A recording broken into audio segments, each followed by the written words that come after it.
Okay. I just said I did not have any narcotics. My eyes are itchy because of allergies. And right before we got on, I went on an itching spree. So I'm trying not to because my hands are probably disgustingly dirty. But it's like allergies mixed with hot weather, mixed with bugs. There's just so much shit going on that it's killing me right now. What is it? Do you know exactly what it is you're allergic to? Because I feel like obviously peak pollen season is gone, so it's got to be something else. I don't know. I just feel like it's like super hot and muggy, and I don't know if there's still like some type of flowers, you know, blooming and blossoming right now, but it just hit me like all of a sudden the last 20 minutes. I don't know what it was like. So if there's a 8/20, you know, flower that blooms or some shit that happens at that time, that's what's getting me right now. I just looked it up. Grass pollen. It says grass pollen. Oh, that could be it. It says May in New York brings double whammy of overlapping allergens. During this time, late spring tree pollen mixes with the early emergence of grass pollens. Oof. Yeah, and tree pollen. So you got oak, maple, birch, elm. Yeah. So it's definitely something like that. Yeah, because it's not the yellow ass like the pollen that comes earlier, because I feel like that was a while ago, right? Like in April. I still see some of that on my car. Oh, you do? Like, yeah. And you know what? You're north of me. You see that? You're north of me, so it definitely hits after it hit here. Here was like Dunzo now? It was like early mid-April that we saw like everything was yellow. You walked outside and it's like, oh shit, everything's yellow, you know? Isn't that a song? Everything's yellow. A Coldplay It was shit? all yellow. Yeah, you think he was talking about the pollen from Allergies? Let's look it up.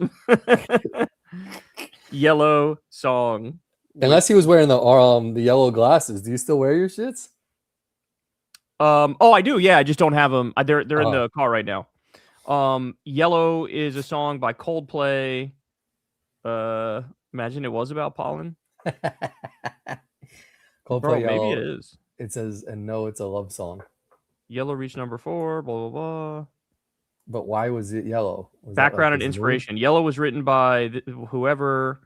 One night after finishing recording Shiver, the band took a break and went out the studio. Outside, there were a few lights on, and the stairs in the sky were visible and just amazing. Okay, so it was just like yellow. I guess so. Yeah. It's kind of whack. Yeah, but then again, like a song about pollen would be weird as fuck. Like I would prefer a song about pollen. Or like I feel like is more common than looking out. I mean, I guess if you look up at the stars, maybe it could be yellow. Right. Yeah. If the whole sky is kind of lit up. Yeah, it could be like looking through my glasses. Like I should make a song about my glasses, bro. Those shits are like life changing, you know. Yeah, there's I mean, you can make a song about anything and kind of have that shit pop off if you got the right beat and the right, bro. It's crazy. There's this YouTuber I watch who just like goofs around with like 20-second snippets of these AI songs, and his shits are always fucking hilarious. It's always like some stupid fucking premise, and it's a whole song comes out in like jazz style or whatever fucking style. That shit I don't know if crazy. I said this. I followed one guy. He's a videographer, but he turned all of his text into a song.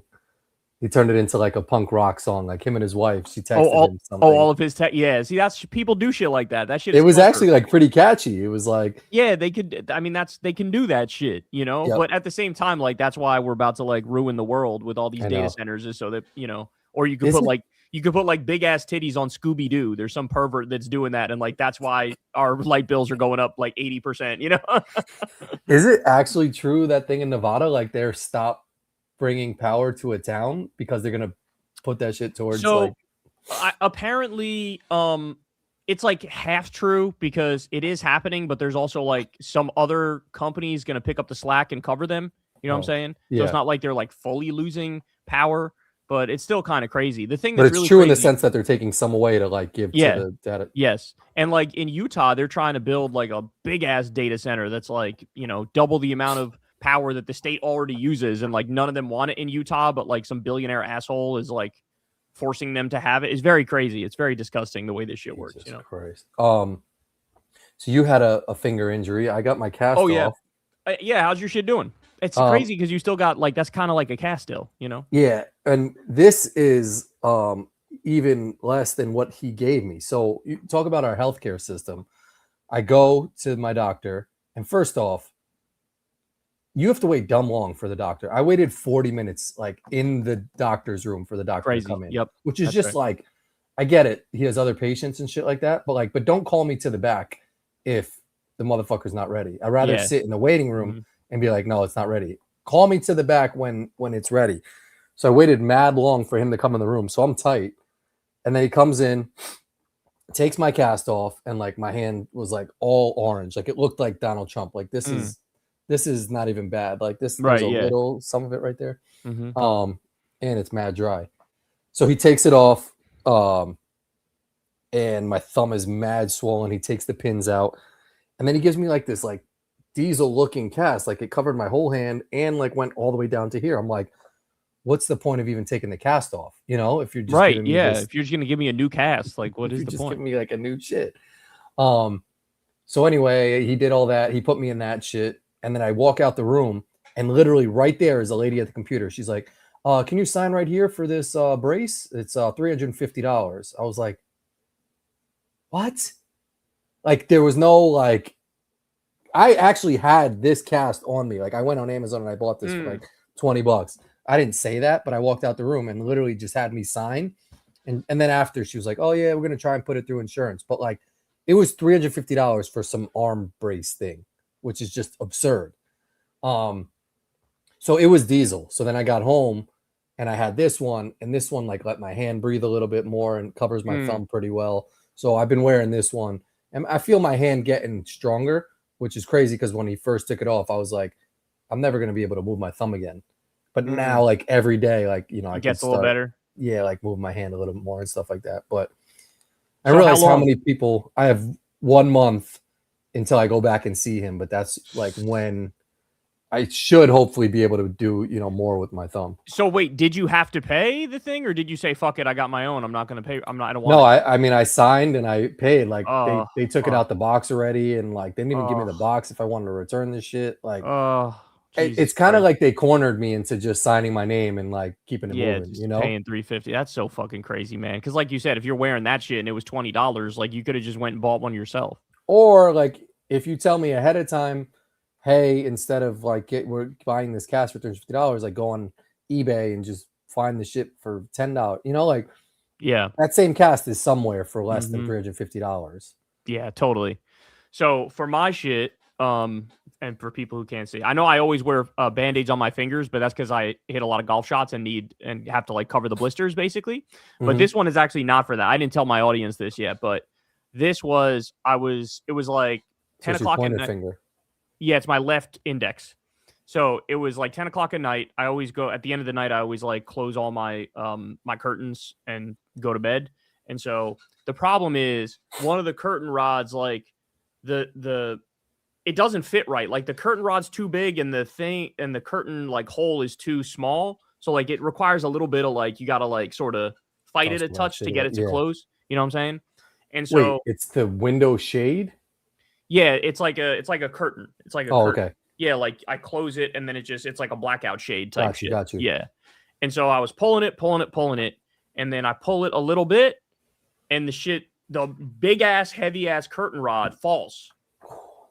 And I just like, it wasn't like, I didn't even think, I just went like, I just caught it. Like I just went like, and caught it, right? Because that's what you do when something's falling. You just try to stop the shit from falling. And I was like, oh shit. And I caught it, which was good because I had some shit underneath that if it hit it, it would have broken the shit. And I didn't want that at all. So like I caught it, but then like 30 seconds later, I was like, oh, I fucked my finger up. Fuck. Like I had to go, I ran to the bathroom and just turned on the cold water and put my shit underneath it. And then I went and got ice and shit. And I didn't go to the doctor because like, what's the point? But my shit, it's either a sprain or a hairline fracture. Damn. And so I've had it. This happened. Shit. How many days ago was it that it happened? Like 4 or 5 days ago, something like that. Something like that. Yeah. I think it was over the weekend, Saturday or something. I've been wearing this ever since, and until today, it was good. Like it was kind of thick, and it wouldn't let me bend my finger much. Now it's gotten to the point where I can bend my finger. Oh, that's good at least. So it's recovering. But I don't have full range of motion. So like this one, I could go like that, right? Yeah. I could, and this one, I can't get that far. Even at if least I take it off. When you move it like that, is there pain or? No, it's like I could get to like 90 degrees, and then after 90, it's very stiff and painful. You know what I'm saying? Yeah, So yeah. it's either a sprain. It's probably a sprain. I don't even think it's a hairline fracture now that I'm like 4 or 5 days removed. But you know if you broke it. Yeah. Well, first of all, breaking it like an actual compound fracture. Like, of course, that your shit is like literally sideways. So that's number one. My shit was sideways. Yeah, your shit was a little crooked, but you still didn't have a compound fracture, because a compound fracture would have been like if your shit was like this, Core. If it was like, oh yeah, like hanging. That's a compound. Yeah. Like that's a compound. You don't want that at all, no, right? No. But I knew it was either a hairline fracture or a sprain. But that shit had me down because, Corin, all my free time I just hit golf shots, and I was like, fuck, like I don't want to have to go 3 weeks in the best weather of the year and not fucking it. So what I did was I put this shit on it. And I've been hitting golf shots with a 9-finger grip, bro. Like normally I interlock, which is like that. I can't really totally bend it to show you, but like that's the interlock roughly, like that. That's my grip I always use. But I can't do that now. So I was like, let me see if I could jerry rig a way to grip it. And so the way I would do a 9-finger grip, where like every finger except the one that hurts, and it's fine. Like, and I'm in it while keeping that finger straight, and it's fine. It's crazy, and I didn't lose any swing speed, not zero. So I was like, oh shit, I found a workaround. So I'm curious to see if I'll ever want to go back to the interlock. Yeah, that's what I'm saying. Yeah, sometimes like an injury can change a shooting form or change a grip to the club for the better, maybe, And now at least you have another option where, like, if this isn't working anymore, you could just be like, I'll just go back to my old shit. Like, you might have unlocked a new cheat code to like, a better swing. So the way they teach golf, like most coaches teach either interlock grip like I do, but honestly, that's not even the majority. The majority teach the overlap grip, which is kind of like, instead of going interlocking like that, you sort of go over the pinky. You go pinky over index finger like that, right? I think that's maybe what I don't think I do interlock it. I don't think I do either. I think I just put my hands one on top of each other. Well, I was going to say the third most common grip that they teach is baseball grip, which is 10-finger grip. Yeah, that's what I think I do. This is I don't know any better. It's basically just a variation on that, except just remove that one finger. Like it's a 9-finger grip. And you'd be surprised, bro. Like you don't actually use every finger in your golf grip. You know what I'm saying? Like it's more of like, what is it more of? Just like keeping your head straight and shit, right? Like more of your hips? There's a bunch of shit that goes into it, but like even the pros, when they swing, there's like the majority of the pressure in the golf grip is not on all the fingers. It's like on only a few of them. And so you'd be surprised. Like I took my left index off the club and I lost like nothing. I was like, this doesn't even feel weird. Like it feels fine. Yeah. And so that shit was kind of crazy, bro. I couldn't believe that. But yeah, I still don't have full range of motion. It's not as bad as your injury, obviously, but I feel like maybe 4 or 5 more days and I might be back to normal. So we'll see. Might be good. Yeah. Someone said even like with the thumb, you can kind of keep the thumb off on a golf club too to get your swing. Because I was like, my thumb. And I was explaining to my friend that like you hurt one of your other fingers. I didn't know which one it was. I thought it was like ring or something. And he was like, you can kind of keep that off while you still swing. And he was like, honestly, even you can keep the thumb off a little bit too when you swing and not really have that much. But I feel like your thumb is important for the grip a little bit to hold on to the club. I'm saying there's a number of fingers you could hurt and keep them off the club and you'd be okay. There's pictures of, it's actually kind of cool. If there's this pro golfer, Vijay Singh, and when he makes contact with the ball and swings through, his right hand is like totally off the club, completely off the club. Oh, really? Yeah, it's amazing. Metalhead Matt says, I use overlap. Interlock made my pinky sore when the ground was hard. It kept getting pulled. That's interesting, Metalhead Matt. The issue I ran into, like I said, I've always done interlock. The issue I run into is when I do interlock, my right hand gets under the club a little too much, and so that makes the club want to shut down, the face shut down, and you hit it left. So I struggled with that for a while, but all I did was like, instead of doing a deep interlock like that, I do it's like a half interlock, and then it's fine. Then I have the proper grip mechanics where I'm not hitting shots immediately left. But yeah, it's the majority do overlap, not interlock. But Tiger Woods and Jack Nicklaus both did interlock, so I feel like that's something in the corner of interlock. You know what I'm saying? For a jump shot from when you shoot, I don't have a good jump shot at all. I don't know form. Your shit is better than mine, bro. Your shit is way better than mine. I mean, I feel like you have better form. If you watch my form, I've got like the Kevin Garnett where I've watched my shot back on video and it like goes over my head. Like it's ugly form. Yours, at least, I feel like has always been like in the pocket. I fake it. So I actually shoot it more like almost like a Sean Marion type shit. Like a push shot. Yeah. Yeah. It's like a two-handed push. but you might think it looks okay because what I'll do is I'll shoot it like that and then go like that and just like, you know, like you're so the pushing form it doesn't come into play until after. Yeah, like it looks like I had a normal shot, but I really pushed it and then went like that. You know what I'm saying? Yeah. But I was gonna say with the jump shot, I think I've heard JJ Redick say that like all you really need is the ball to come off like the tip of your fingertip. Shit. You know, so like if you have some like palm injury or you know like the bottom of your hand got hurt or some shit, it's really just and like you don't really even need your left hand. So to your point on the VJ shit, you could technically like if you watch someone's jump shot, this hand is just guiding the ball so it doesn't fall out of your hand. But like when someone shoots, they're literally just shooting with one hand. Like this hand is off the ball when you watch someone's shot and then you follow through, like put your hand in the cookie jar. And that's my other problem too, is that I have the golf glove size I wear is medium large, which is like honestly kind of small. You know what I'm saying? Like most guys have a bigger hand than me. So I mean, medium large is I feel like average. I feel like if someone had large to extra large, I would say they have large hands. Bro, my 12-year-old son has hands that are bigger than mine. Like I genuinely don't have that big hands. My feet are big though. I'll just say that my feet are big, but my hands not so much. So for me, I can't shoot the ball with one hand because it's not big enough. Like I literally can't get a good grip on this shit. Too. You know what I'm saying? Like I need both hands effectively. It's like when you go watch kids play basketball, they will shoot it from their chest and with both hands. And it's like, and they kind of because of their size, their hands are small, their body's small. They need the power from their legs. And that's why they do it. And like, I just don't have big enough hands to shoot properly like that, you know? Yeah. I feel like I'm the same. I never learned a proper jump shot. So that's why I just never, but then like you watch, I mean, granted the ball is smaller in the WNBA, but they like one hand freak that shit, you know? So I'm like, it's not a strength thing and it doesn't appear to be a hand size thing because like they get it off and I mean, I think the ball is an inch smaller around. It's 28.5 compared to 29.5. Yeah. Wasn't the NCAA ball, didn't that used to be smaller too, but it's not anymore? I mean, no, I think the NCAA was the same. I mean, maybe it's like always been the same or no? Yeah. It was a different ball. So maybe like based off of that, it might've been a little smaller, but I think it's the same size. Okay. I didn't know that. I thought maybe that shit was smaller. Okay, so I wanted to bring this up because low key, we were on some Nostradamus shit, bro. I had to screenshot this in Jimmy Rig. But we predicted the Eastern Conference and the Western Conference Finals. We did our prediction, I think, a day after the playoffs started. So like there is no like we watched the first round. Like, bro. Knicks, Cavs, Thunder, Spurs. Like that was us. Like just freaking each matchup to what it is, bro. So I was thinking about that earlier. I was like, we called the Cavs beating the Detroit Pistons. Like we called that shit. You know? Yeah, that's pretty. That's pretty impressive. Like if we were betting men, we would have made a lot of money if we predicted. Like if we put $20 down on like Knicks, Cavs for the Eastern Conference Finals, and then I mean like.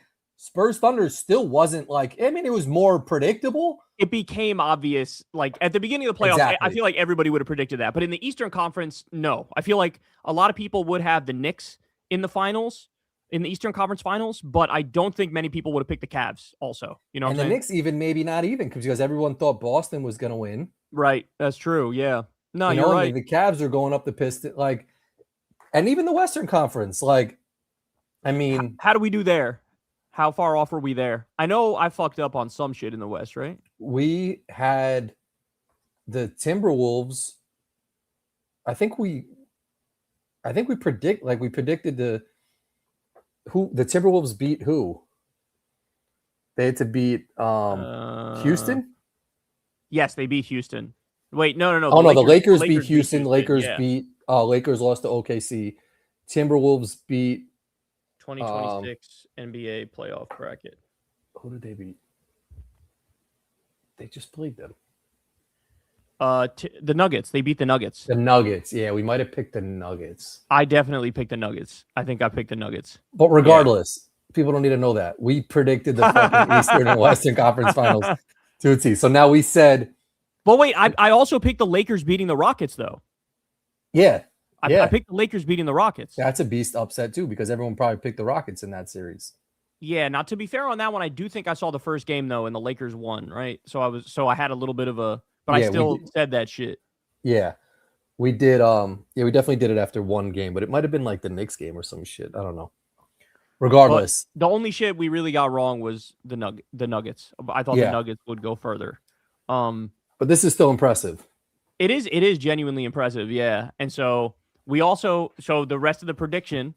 What did we say for the finals? We said Knicks versus Spurs. So we said the Knicks in 6, and we said the Spurs in 6. I think that still might be on track, bro. Like, I think that still might be on track, dog. It's just a matter of how much the refs want to help, the Thunder. I sent you a thing. I agree with that. Before the Cavs-Pistons game, ABC was running a promo already promoting Knicks Cavs. So, like, anyone who already questioned the legitimacy of these games, they got all the evidence they need, bro. Like, I said the same shit. I said to Crystal, I was like, that shit is sketchy as fuck, And Crystal was like, what, you think, the way it works is like they'll come up with like some promo that they are running to test it, yada, yada. I was like, I thought that too, but I was like, you don't happen to run that shit on air. Yeah, it just feels like it's like the refs have a preference every game for betting reasons and for, you know what I'm saying? For like, there's like actual betting reasons where people make a lot of money and the refs are going to try to make a lead one way or the other. And to have them run that ad and then the Cavs win in a colossal blowout, it feels like, well, the Cavs probably would have won anyway, but you definitely put your thumb on the scale a little bit to make that shit like a beatdown, And here's my thing. If you're going to run that promo, why aren't you doing it with the Pistons, who are the number 1 seed, Right, yeah, you going with the team that's the 4 seed.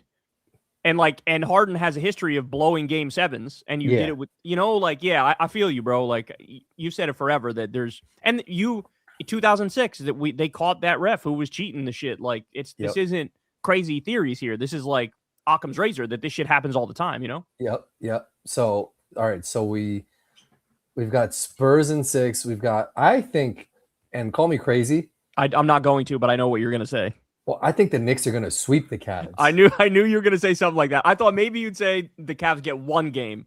I don't even think they're going to get one game. I could see it for the simple reason that the Knicks are so fucking rested and chilling and like ready to go, and the Cavs got to be tired from playing 7 games. Tired, and like the Knicks are just like rolling right now too. It's like they're playing so well that it's just going to be a matter of if they can beat the Thunder or the Spurs. Right. Yeah. I mean, and then you were also saying that like this makes it so OG can come back. He needed to rest that hamstring, and like he's so crucial to the squad, So and I wanted it's exciting, man. This is if they make it to the NBA Finals. Did you see this? Oh, you sent me this, I think. So not only did I see this, but before this came out, Crystal was saying to me like we should go to a Knicks playoff game. Before this came out, and then when this came out, she was looking at it. And we were like, we're not going to an Knicks playoff. Bro, that's crazy. Those numbers are insane, bro. The cheapest shit is like 3,300 DZACs in the fucking nosebleeds. The nosebleeds. Like, if you want to sit, someone wrote something like, if I'm paying $4,000, I'm playing in the game. Like, yeah, totally. I'm checking into that bitch. I'm checking into the game. This is insane because you can, Cleveland's game maybe is like 300, but you're sitting like close to courtside. It's absurd that like just New York, like that's how thirsty fans are to see the Knicks win. I know. Those numbers are just astonishing. I don't think I've ever paid. I'm trying to think of like the most I paid for anything ever. Like a dinner or some shit. Let alone something that is just like 2 hours long. Mm-hmm. Yeah, whenever we go to Wizards games, we always get pretty fucking close. So not front row, but like we get pretty fucking close with a good ass view. Yep. And that shit is not that expensive. You know what I'm saying? And like looking at this, like, dog, who the fuck has like $7,000 sitting around just to go to one game and sit in the fucking nosebleeds? That's why I'm like confused. Like, someone actually is going to pay that amount of money, which is wild. So crazy. Like who's sitting on that money, Like if I'm paying $3,000, I'm going on one of them cruises where I could get the fucking hantavirus shit. Like I'm going on a cruise. Like, I'm going on a vacation. Yeah, for that amount of money, it better be like a all-inclusive vacation at like a 5-star resort where like the food is included and shit. Like that's a ridiculous amount of money. Look at that. So we got the cheapest is like 3,300 or so. Yep. And then you got like I see the 10,000, 11,000, 5,000, 6,000. I love how they put a fire emoji next to the 2,779. Like that's a steal. Yeah. Meanwhile, you're like at the very, very back of Madison Square Garden, probably with like a beam blocking your vision. You know, like hey, here's a steal for $2,800. You can get in, and only be paying almost $3,000. And then you got the 102,000 one. You got a 90,000 one right next to that. I see a 76,000 one. Like that's just crazy, bro. $102,000. You're not even sitting on the court. Yeah, you're not. Like, so how much? That's like where you sit at a Wizards game, like that corner. Yeah, and that shit costs $500. Yeah, you know what I'm saying? Like $102,000 for $500. Like, who is sitting in the front row, and what the fuck do the front row seats cost, bro? Like, what are the front row seats like literally $500,000 a pop? They gotta be. So, but but the crazy thing is, like, all the celebrities that sit in the courtside, yeah, they're probably not even buying those shits. Like, yeah, that's what I'm saying. Like, that's probably gifted to them. Those shits are gifted to them. Just like I said, like, isn't that the case with all the former players? Don't they just give them tickets to come to these playoff games? So, like, yeah, they're probably going to be in seats like that, you know? Yeah. Crazy. And then, like, who the fuck else is paying $500,000? Like, I genuinely want to know, what does a front row on the court ticket go for one of these games? You know? I don't know. Let me know. Everybody, let me know. I'm sure all those shits are gone, and it's like all celebrities and fucking like top name type shit. But I'm curious how much that shit costs. And then the last shit on this, I sent you this.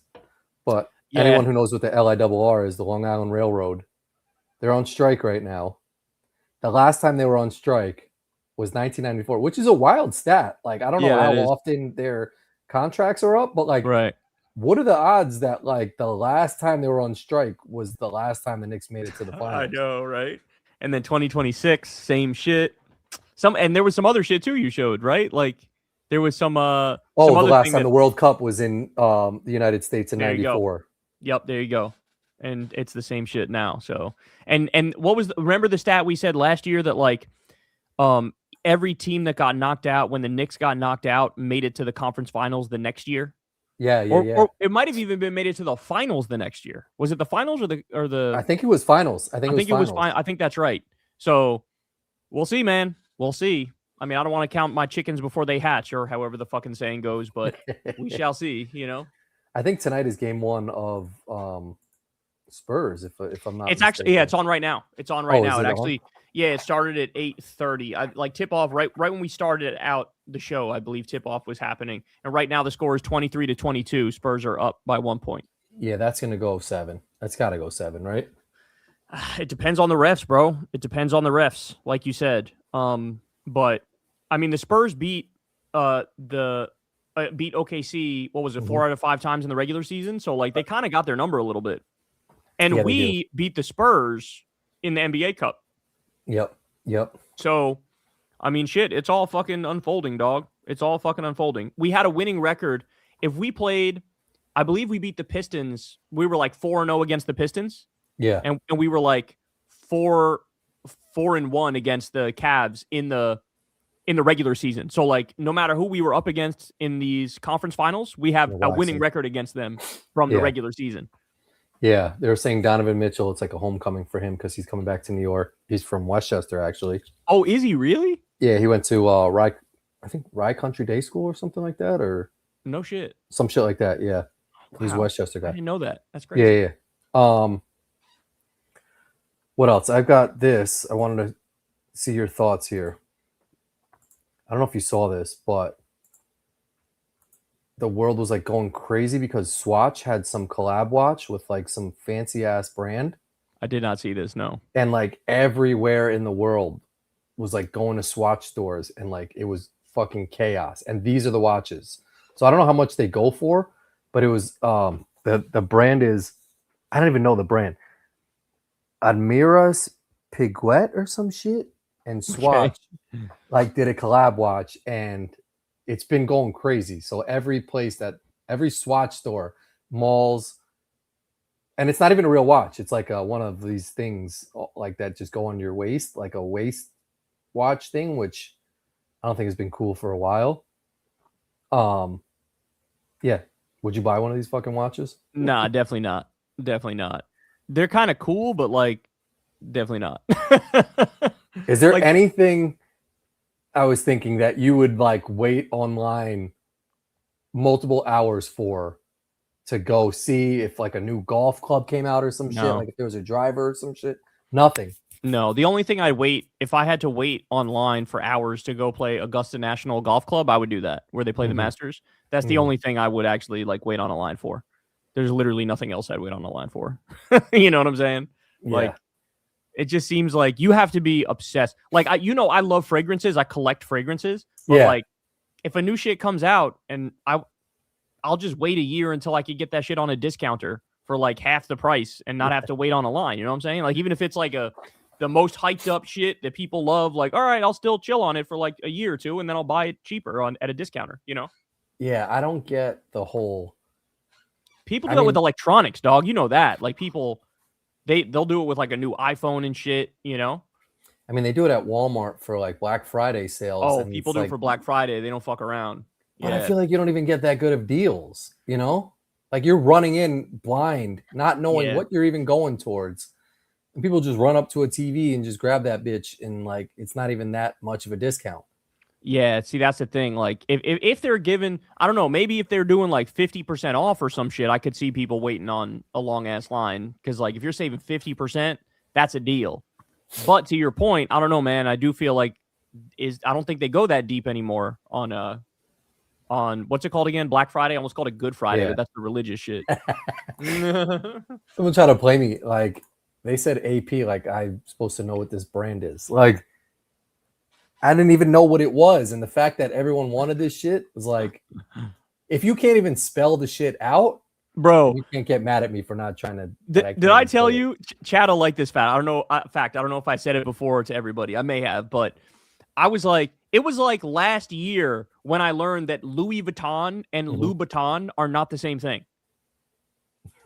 I had no idea that I knew there was a Louis Vuitton, but whenever somebody would say Louboutin, I would always be like, oh, you're talking about Louis Vuitton. And it's like, no. Louboutin, one word, is different. There's a B in that bitch. And Louboutin is one word? Yes, there's a Louboutin that's one word. That's a designer brand. Yeah, and then that's the red bottom shoes, right? And then there's a Louis Vuitton that's the designer brand I've known of for a long time. But like, I didn't realize until last year that, those are different ass things. Yeah. It's like if there was some shit named Gucci and some shit named like Goozy or something. You know what I'm saying? Or like you say it fast and you're like, is that the same shit? I don't know. Maybe it is, you know? Yeah, you can't have two of very similar high-end, designer be that close in name. Yeah, it's like having an Adidas and like Adidas. Like like an Adidas or some shit. Yeah, you can't do that. Like, you can't, because people like me, it just fucks us all up, man, you know? Yeah, that's a rough one. I feel like there's I can't even think of it. Damn it, it's not gonna come to me.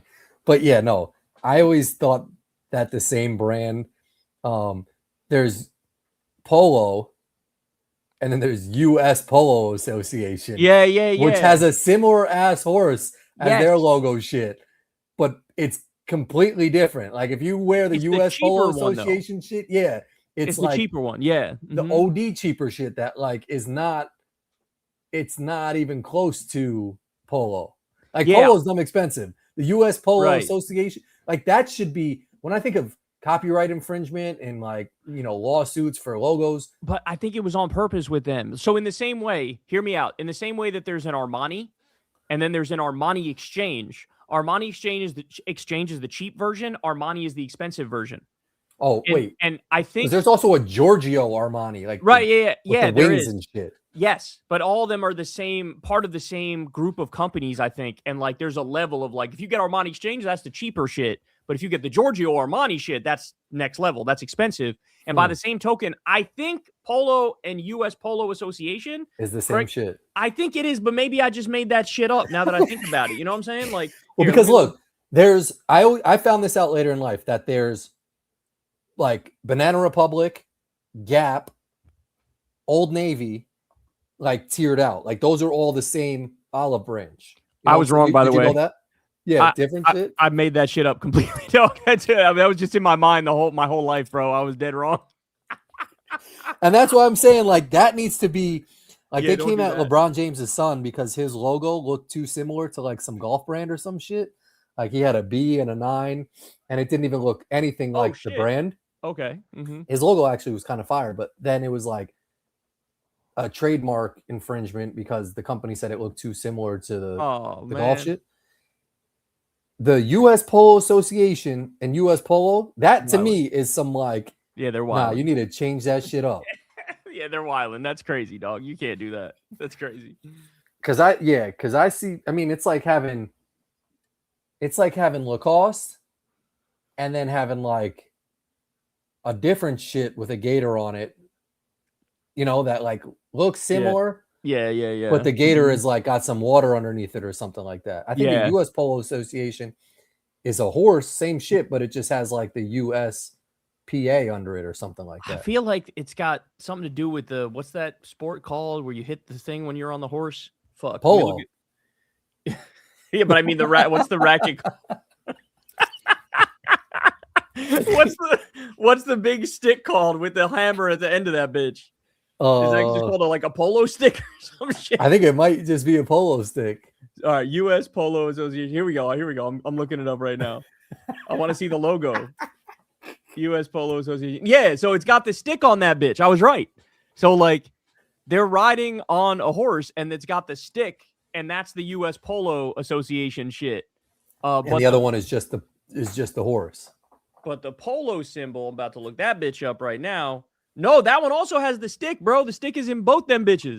The stick is in the polo? Hold on. Yes, in both of those shits, bro. The stick is in both.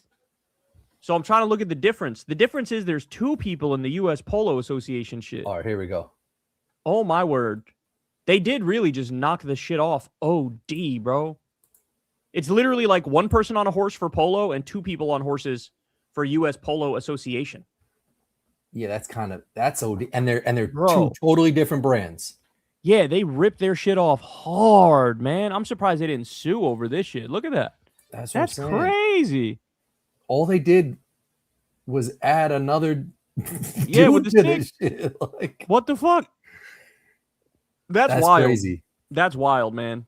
That's fucking wild. I mean, technically, it's a different logo. Like you put 2 horses in the shit, and you put But here's my thing. If you play polo, and I doubt anybody in the chat plays polo. Nobody plays polo, dog. You can't probably have a dude that close to you. Like, that's facts. That's on some weird shit. Like, have you worn both of these brands? I've never worn the U.S. Polo Association. I don't have enough. I've worn both those shits, bro. I've worn both those shits. See, here's my thing now. Oh, what the fuck? This one, is that showing? This looks like it's all under the same umbrella. Like those are different. Right, yeah, that does make it look the same shit. Didn't we look this up? Didn't we just look this up? No, yeah, I know. That's what I'm saying. Like, the way this photo looks, the same shit. Looks like it came from the same polo club. Yes, and then it's weird because there's Polo Ralph Lauren, and then there's like, isn't there like a different Ralph Lauren too? Like a different brand done by Ralph Lauren that's just called like Ralph Lauren, and it's not Polo Ralph Lauren. You know what I'm saying? It might. Like, is that a thing too? Yeah, I think so. I think you're right. This one bugged me out the most though, because like they really just went ahead and added OD. They just stole the shit. Another dude on a horse. It's like if someone made a knockoff Nike company and just added another check behind the shit and was like, right, yeah, your logo. There's just 2 checks this here. Absolutely, yeah. That is what that shit is like. It's also crazy that everybody wears this polo and none of like us ever played polo. It's like a cricket brand popping off and everybody wearing cricket. Yeah, how the shit takes off is always really weird and random, right? Like there was a time everybody wore Tommy Hilfiger. There was a time everybody wore Calvin Klein. Like Nautica was big, and Nautica Nautica is was big. like Yeah, Nautica is very boating shit, you know? yeah, and it's very preppy. So is Polo too. It's like very like preppy brand. But it had a moment when we were younger. Everybody will wear that shit, you know. Yeah, the Nautica. Let me see the Nautica. No, I don't Yeah, even know that's how to the spell book. Nautica. It's the sail, right? It's like a sail kind of. No, T Nau Nautica. There was a Nautica jacket that was it's the sailboat. I still Sailboat got was kind of cool for a second. I still got some Polo fragrances, and I have that Nautica one that everybody, the fresh Nautica one. It's like the cheaper shit that everybody gets. I got that one too. Yeah, this was a popular jacket. I had I think it was this one right here. I had this jacket. And that shit, I love this jacket. And it was bright yellow, and I feel like I wore this shit. Nautica. Oh, it might have been this one here. I do feel like I saw you wear that, or like a Tommy Hilfiger shit. I feel like definitely had like both of those shits. But similar thing, like that's 90s written all over it right there, bro. That is like peak 90s, you know. Well, the guy Dylan, what's his name? Who does the podcast? Dylan, Tim Dillon. Tim Dillon, yeah. Oh yeah, he always wears Polo, right? Doesn't he always wear? He Polo? had like this shit on when we saw him at Rogan, and this was like very 90s. He still wears that like almost all the fucking time. Oh, really? I have that exact fragrance, the Polo Sport, the fragrance. This is another type of Polo. I didn't even think about that.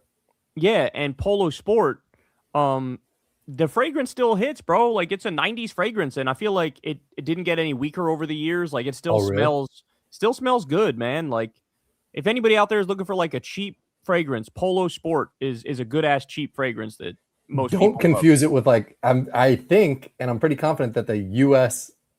Polo Association makes a cologne too. Yeah, I did not know that. I wouldn't trust that one. I don't have any of those shits. I have Polo Sport. Yeah, USPA cologne. The Polo also still makes good. Like they have new Polo Reds that come out all the time, and those shits are good, man. They're fragrances. They kind of like freak the market on like clothing and also getting into fragrances and shit too. Oh, yeah, Polo in their prime, they were freaking it, and they're still like I'm telling you, a lot of people still love the Polo Red fragrances. There's new ones that come out like seemingly all the time. There's one that's new like from last year, and that shit smells good as fuck. They do all different shits, right? I think I had a blue bottle of Polo. Yeah, that's that's Polo Sport. That's Polo Sport. That was Everybody it. That. Everybody had that when we were younger. It still smells good. I still got a bottle of it. You wear it from time to time. It's good. And that stuff doesn't go bad, right? It's not like like milk or something that like has an expiration date. It's still good. It should still smell good. Yeah, for sure. That's kind of good and bad because I feel like if I'm putting something on my skin that hasn't gone bad since like 1990, I feel like there's got to be something in here that's like chemically. I mean, it's all chemicals, right? Like it's all chemical oils that smell good, you know? Yeah. But hey, if that shit gets people sick, I'm gonna be sick as a motherfucker because I wear fragrance. I'm the fragrance guy. I wear fragrances all the time. Yeah, I guess it makes you feel good. Like they smell good. They were spraying my gas with my grass with some pesticide shit. Oh, you gotta be careful about that shit. And the guy spraying it had like a diesel mask on. Yeah, nah, bro. Is that glyphosate they were spraying? Fuck that. I don't know, but they do like 5 treatments of that shit just to kill the weeds. And like I walked out to my car and he's all masked up and I'm standing right there.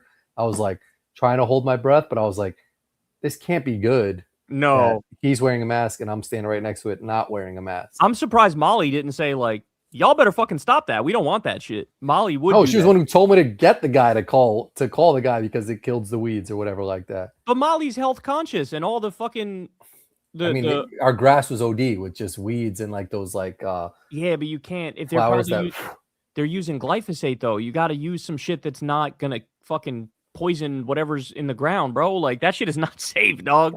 That shit gives people cancer like a motherfucker. There's like some natural ways of getting rid of it. But those shits stink. Like you did it one time, like vinegar or whatever. You don't get water you don't have well water, right? You're connected to a water shit. Yeah. Okay, yeah, good. No, we don't have well water. Yeah, if you had well water, you can't use fucking glyphosate because Oh, then it really? gets into the water underneath and you die. You drink it and you fucking die young with cancer. Oh, that's crazy. Yeah, we looked at one house when we were buying houses, and it was well water. well water. Yeah. Is that like actually old school? Like the fucking water is like in a well, and you gotta like pick it up with the bucket and all that. I shit? mean, it's not literally like you don't literally have a well, but it does. Yeah. Basically, the water comes from the ground. Yes, it does. Oh, wow. And that's we have that shit, and it's fine. But you know, we got to be careful. Like, don't use glyphosate or any fucking gross ass shit that's gonna make us sick. You know. I feel like there's got to be a shortage on that soon. When I went to Colorado, there wasn't a lot of rain out there, and they were basically saying that they're getting short on like there's a water shortage. You know? Oh yeah, yeah. And by the way, we're looking at. They say there's gonna be a super El Nino this year, which is like gonna lead to fucking flooding in mad places where like it just rains nonstop, but then other places will have no rain at all, and it's like total drought. And so that could lead to like famine. So I've seen a lot of shit where people are sounding the alarm like, bro, this is going to be bad. Because we're soft as fuck. We haven't had to deal with some real like food shortage type shit. Like people forget about like the Dust Bowl. Remember the Dust Bowl that we learned about in school from back in the day? Yeah. Where like, vaguely, yeah.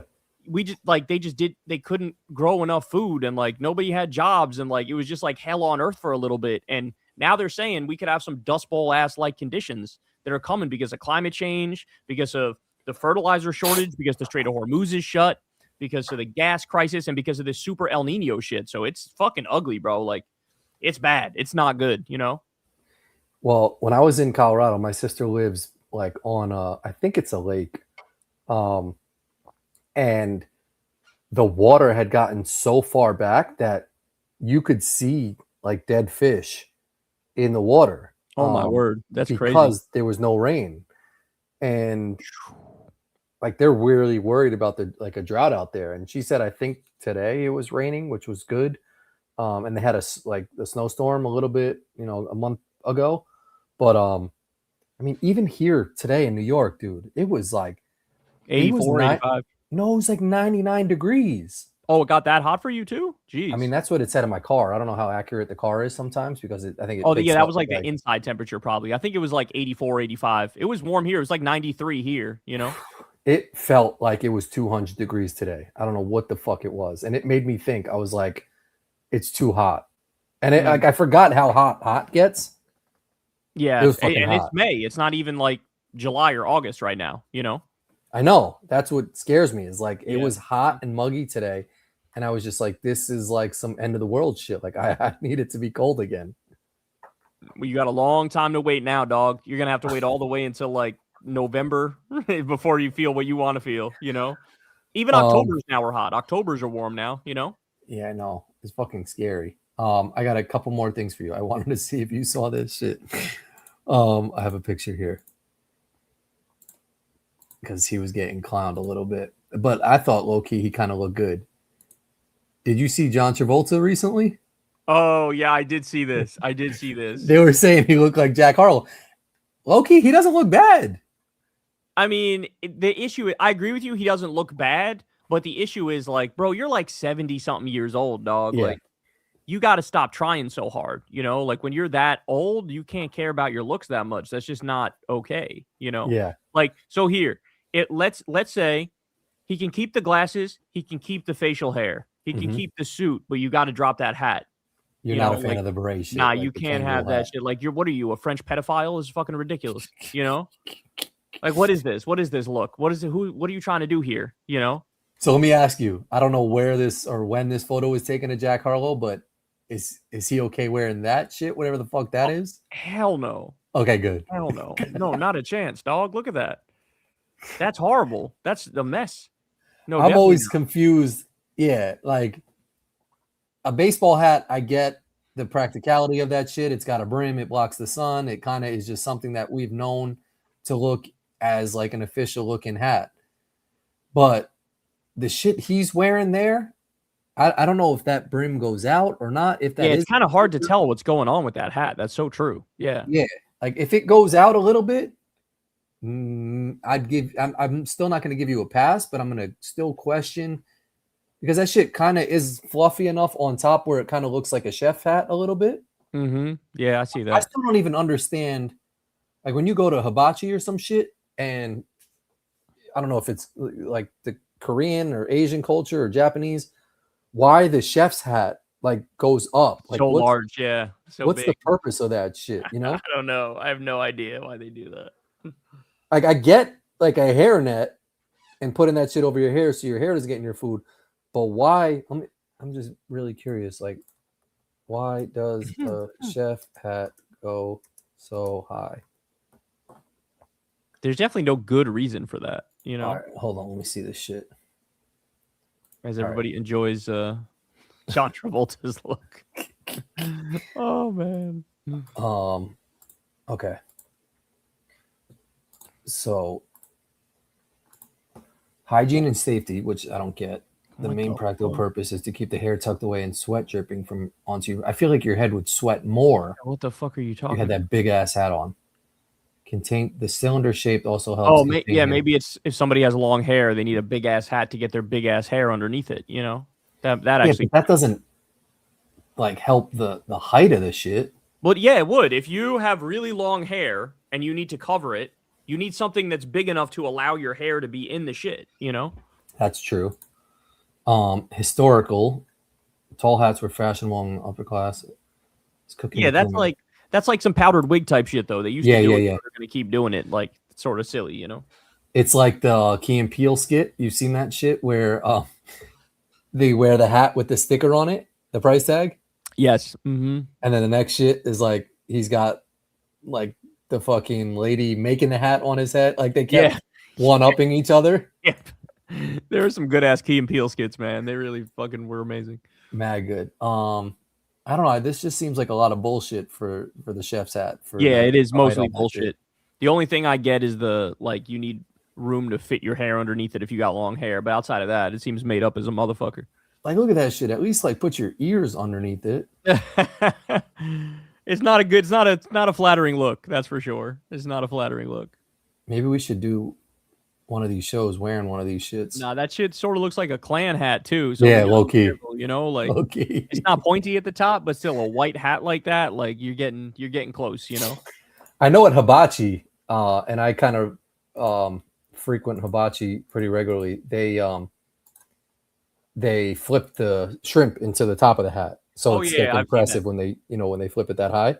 Yeah, they do that shit all the time. I feel like every meal they have to do that, you know, or flip it into their pocket. Some shit. They got to flip a shrimp somewhere, you know? Yeah.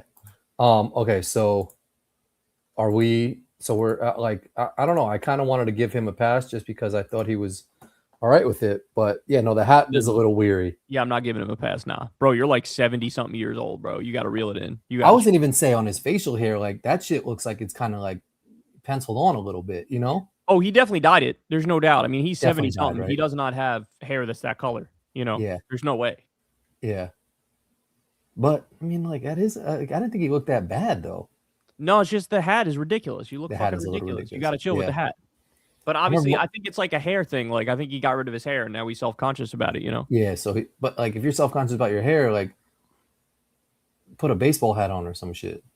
Can't do a baseball hat with a suit though. You know? Yeah, that's true. That's very true. Own it. At his age, you just got to own it. Either go to Turkey and get your ass a fucking hair transplant. Yeah, he's got enough money. Why wouldn't he just do that shit? Or wear a convincing ass toupee, or just rock the fucking bald head. Like you got to pick. You know? Yeah. All right. I got one more thing for you here. Did you listen? And probably I don't know if you did or not, but I'm so over this dude. But Drake came out with 3 different fucking albums on one day. I did not listen to any of them. No, I didn't either because I was just tired of like his whole antics and like the whole hype for this shit. How were the reviews? Did people like it or no? No, I think people were saying that it wasn't good. Oh shit. Okay. And apparently, like he had 3 different albums. So one was called Habiti, and then Iceman. Yeah, her BB maybe. Then Iceman, and then Made of Honor. So apparently, like all 3 of the CDs was like him, like he's him. Mm-hmm. But I think they all were whack. I didn't hear anybody say that any of the songs were good. I'll give it a shot though. Now that you mention it, like I'll throw it on. Listen to some of them. Yeah, I'll throw it on a little bit on the drive home tomorrow, or I'll look and see what the best songs people say are, and then maybe I'll listen to those on the ride home tomorrow. You know? Yeah, that's probably the move. And apparently, the Iceman glove was Michael Jackson's actual glove. Oh shit. Okay. And he like He bought would it flex for X amount of money. Yeah, that's some shit he would do. He would flaunt that, you know. And I was totally wrong, man. Apparently, the Michael Jackson movie like broke movie records. I was shitting on it, saying no one was gonna watch that shit. And everybody watched that shit. Everybody watched that Michael my Jackson God. movie, Oh my word! except for me. Yeah, I didn't see that shit either. Okay, last thing I got for you. Do you think anything actually gets accomplished at the Trump and China fucking president meeting shit? They basically, like, to sum up what they did, they were like, sort of fuck you was their takeaway. China. Like China said that to Trump. Like, they reduced the size of the shit. Like, as soon as the US got there, they were like, yeah, we're not going to do too much. Like, y'all can leave pretty soon. And oh, really? Because the shit they looked like they showed on TV were like fucking... Oh, that was nothing. That was nothing. Oh, really? Oh, yeah. Compared to what they could do, yeah, that was nothing. And Trump had to act like walking around that fucking shit. We're opening up a new agency that's going to work together with China. Like, there's nothing. Basically, China literally said to Trump's face, like, basically we're ascending and you're descending as a global power, and like we got to try to avoid war because that's always a bad position to be in. And then Trump was coping after, and he was like, what President Xi meant is that with Biden they were declining, but with Trump they're doing amazing. We're doing amazing. So like it was humiliating, you know, like that's all Trump can do is humiliate us. And China's like, they're the future, bro. Like we're cooked. We're barbecue chicken now, you know? God damn. Yeah. I mean, like they're probably smart enough to know that like they can just kiss his ass. And that's the thing. They don't need to do that anymore. Like nobody needs to do that anymore. But like kiss his ass just because they know that like they can get over on him for whatever the fuck, if they need anything from right. us. Yeah. But that's the thing now is like, we need them more than they need us now. You know what I'm saying? Like we're useless. You know, and Elon Musk standing there like taking pictures like he's a fucking 12-year-old like schoolgirl. Bro, like Trump is so corrupt. He just brought a bunch of billionaires with him. Like, like the billionaires were just going like, hey, can you give me a lot of money to do some shit? Like, just give me a big ass contract and I'll appreciate that. And it's like, that's what he's doing. He's going there to sell out the country. You know what I'm saying? He doesn't give a fuck about actually fixing our country, you know? Yeah. I just don't think those meetings, like even with a translator, I don't think Trump knows what questions to ask. Like if anything's actually getting done. He's got no idea, man. Of course not. He's a fucking joke. He's a ridiculous. But the way they pretend to walk around and like point at shit. And, like, I know. They say something to each other. Like it's like what dimension of the world are we living in that they interrupted my Shark Tank episode to show me fucking Trump walking around with this dude. Like it was important. It's so fake. It's all so fake. Oh fuck. All right, let's get to some super chats. Okay, let's start with Broadway Scotty, man. Thank you, bro. Thank you, Broadway Scotty. Appreciate that, man. Corin, I had a carpal tunnel surgery on both hands this year. Luckily, Kaiser paid everything. Hope this helps if you have to pay for your cast. Kyle, my Rage Meter OTC this weekend, the 1.7 billion slush fund, the prayer rally, and Polis pardoned Tina Peters. We gays want the toaster oven back. Yeah, man, it's not good. Like, it seems like every day there's a new corruption story that's just like mind-boggling. Like Trump. So, Corin, if you didn't follow this, Trump sued the IRS for like $100 billion and said like, you released my taxes and that was illegal. And so his own IRS responds to him and goes, all right, let's settle out of court. We don't actually want to go to court, but we'll just give you $1.7 billion to do whatever you want with that bitch. And they did. And the IRS just gave $1.7 billion to Trump to put in this big ass slush fund. And he's taking that money. He's paying off all of his friends and he's paying off all the January 6th insurrectionists. And like, it's a joke. Like, this country's a joke now, you know? And like, how do we begin to untangle the web of crimes that these guys committed? Like, literally all of them need to be in jail yesterday. And we're just going along like everything's fine. You know what I'm saying? Like, it's just so crazy. But Scott, I'm happy that you had your carpal tunnel surgery, man. Shout out to you on that. Yeah, and thank you. You're lucky so Kaiser's the insurance company, I'm assuming, right? Yes, and they're one. My understanding is they're one of the better ones. So like Kaiser and I think it sounds like if they paid for everything. Them and I think Blue Cross Blue Shield have the best like approval rating or like claim rating where they just pay out. But then again, don't quote me on that because that might be an old No, that sounds right because I think I had Blue Cross Blue Shield with Wilson, and I feel like Molly and the girls were on my insurance, but then when I got laid off, I went on hers, which is Cigna. And that shit is buns. buns like a motherfucker, because even with my surgery here, the hospital or the doctor's office called me and they were like, yeah, your shit got denied. Like, and I was like, for fucking what? Like, but apparently they were still trying to pick up my Blue Cross Blue Shield. Like, they thought I still was on my other insurance, so they denied it because I thought that, like, there was some technical shit.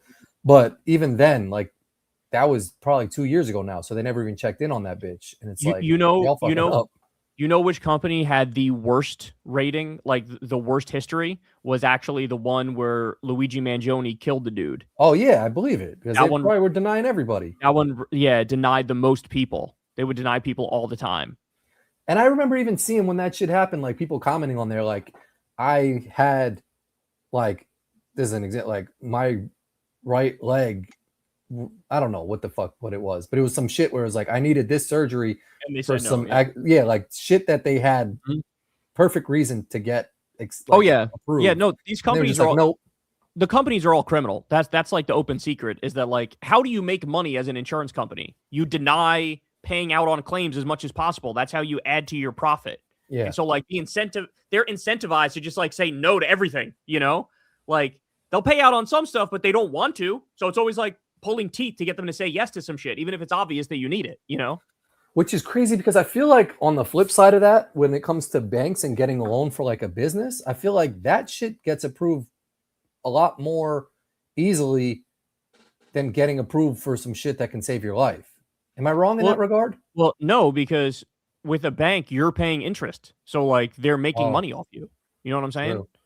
So healthcare, I mean, at least should follow that format where it's like, well, no, it shouldn't follow that format, because nobody should be able to make money off you if you're that's true. sick. Like, if you're sick, you should just get help, and that should be it. It shouldn't cost you anything. It should be all paid for by tax money. Instead, we spend our tax money blowing up elementary schools, and we're not giving people healthcare, you know? Yeah. Yeah, the fact that they hit me with that $300 bill for a fucking cast was on some OD shit. Like, and I couldn't say anything because I'm literally walking out wearing the cast. So it's not like I can't be like, all right, take this shit back. Like, it's disgusting though. Like, it's also like, that was gross of them, because like they could have just said to you, like, oh, just get a $20 fucking CVS one, and that's it. Yeah. But they didn't. It was right when I walked out the room. Like, I thought I was bouncing, and she was like, hey, just sign the screen.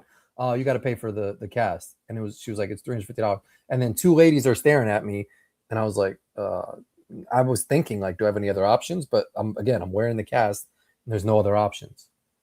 Crooks, man. Thank you, Scott. Thanks, Scott. Appreciate you, bro. Lord of Viltrumite, thanks for the $5, bro. Kyle, who do you think took over operations after Epstein met his end? Who do you think is the global puppet master now, or is there more than one? I would say there's probably more than one, and I don't think we would know who's running it, because that's sort of the nature of these things, is you want these guys behind the scenes who are committing these sorts of crimes, you know, who are running these like organized criminal syndicates. But I think the actual Epstein operation is still functioning, just not with him anymore, obviously, and not with Ghislaine Maxwell anymore. But, like, you know, that stuff like that just doesn't go away. There's like a massive network that's weaved. So there's probably many Jeffrey Epsteins, you know, high level people who work with intelligence agencies, who run honeypot operations, who are involved in trafficking, who have dirt on very powerful people, who can use that to get their way. They can work for governments. I think it's sort of a tale as old as time, in a sense. Did you see Will Ferrell was Jeffrey Epstein on Saturday Night Live this past weekend? Yeah, I did. I saw it. It was kind of funny. Yeah, it was good. And then to the healthcare thing, there was one skit where he was a doctor. Did you see this one? And he walked in the room and he was like, everything went well, but we cut off your penis. And the guy was like, what? He was like, well, at least can you sew it back on? And he was like, we can. But we burned it. We actually cremated it. It was actually mad funny. And it's like the wife or something was in the room, and she like asked some random ass question, and he was just like, man, can you stop being a bitch for a second? Lord of the Viltrumite, thanks again, man. Trump is nothing but a who cries wolf, but a boy who cries wolf, I think you're trying to say. Why do you keep acting like this time the wolf is going to come? He is a great yapper, but terrible executioner. Yeah, but everybody thought that before he attacked Iran, like, oh, he's just talking, and then he did it. You know what I'm saying? So, like, yeah, we're at the point now where it's like the 5th or 6th time he's threatened nuclear annihilation, but that doesn't mean he's definitely not going to do it. Because what people don't realize is he's either going to have to accept a big, fat, juicy ass L that Iran won this war and you got to agree to a lot of their terms, or he's going to do something crazy like nuke them or use a Moab. Like, there's no way out. Like, that's where we are right now. So don't fall into the trap. I feel like you're the one that's actually falling into the trap of like, and also, even if he does, let's say he doesn't nuke them and he does like accept the L, we shouldn't get used to the fact that the president now is regularly threatening nuclear annihilation. Like, that alone, the fact that he's threatening that alone should be crossing a line to you. And like, it's just not acceptable for people in this country to just sort of roll their eyes and be like, yeah, whatever. Like, that's just Trump being Trump. It's like, no, we can't do that anymore. This is like why this country is a piece of garbage now, is because of him. So it's costing lives. Yeah. Yeah. So, I mean, I would say if you're saying I'm like overestimating the damage he's likely to do, I would say don't underestimate it, because he's already done a tremendous amount of damage and he could do something horrible. And even if he doesn't, he still shouldn't be saying these things, because it's like insane and should be illegal to even say that shit, you know? Fact. Thanks, Lou. Seth Wade, thanks for the $5, man. At 1 hour and 29 minutes of Professor Pape's last meeting with Diary of a CEO, he claims Dems are too far left. Please ask Breaking Points to press Pape on this. Thanks for all you do. I will. Let me remind myself. I'll text Crystal.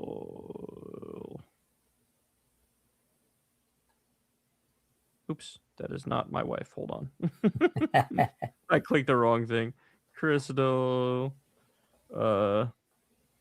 I was asked about Professor Pape. LOL. It auto fixed Pape to Papa. Okay, anyway, go ahead. Sante? I do remember him. Yeah, I remember, and he had a rap album with Malcolm. And yeah, he was a good dude. They gave me it, and I listened to it, and it was pretty good. Really good? Yeah, they were in the rap game early. In defense of the genre, thanks for the $5. Hey, Kyle, please don't take this the wrong way, but why give abusers like Chris Brown money? Listening is one thing, but giving them money is another. I mean, are you talking about the fact that Crystal got us for our anniversary tickets to the Usher Chris Brown concert? Is that what you're talking about? I went to an Usher concert. That shit was fire. Chris Brown Usher concert. It's gonna be fire. Sorry, they could take my money. Yeah, I mean, I'm not saying you're wrong. You might actually have a point there, but you know, we've had this conversation a lot on the show. Like Michael Jackson, if his song comes on the radio, R. Kelly, if his song comes on the radio, like, are you sure you're gonna turn that shit off every time? Because like, I'm probably not gonna, even though it might be the right thing to do. You know what I'm saying? Yeah, like, was Aaron Hernandez a horrible fucking person? Yes. Was he a good football player? Yes. Like, same with O.J. Simpson. Like, he was a good football player.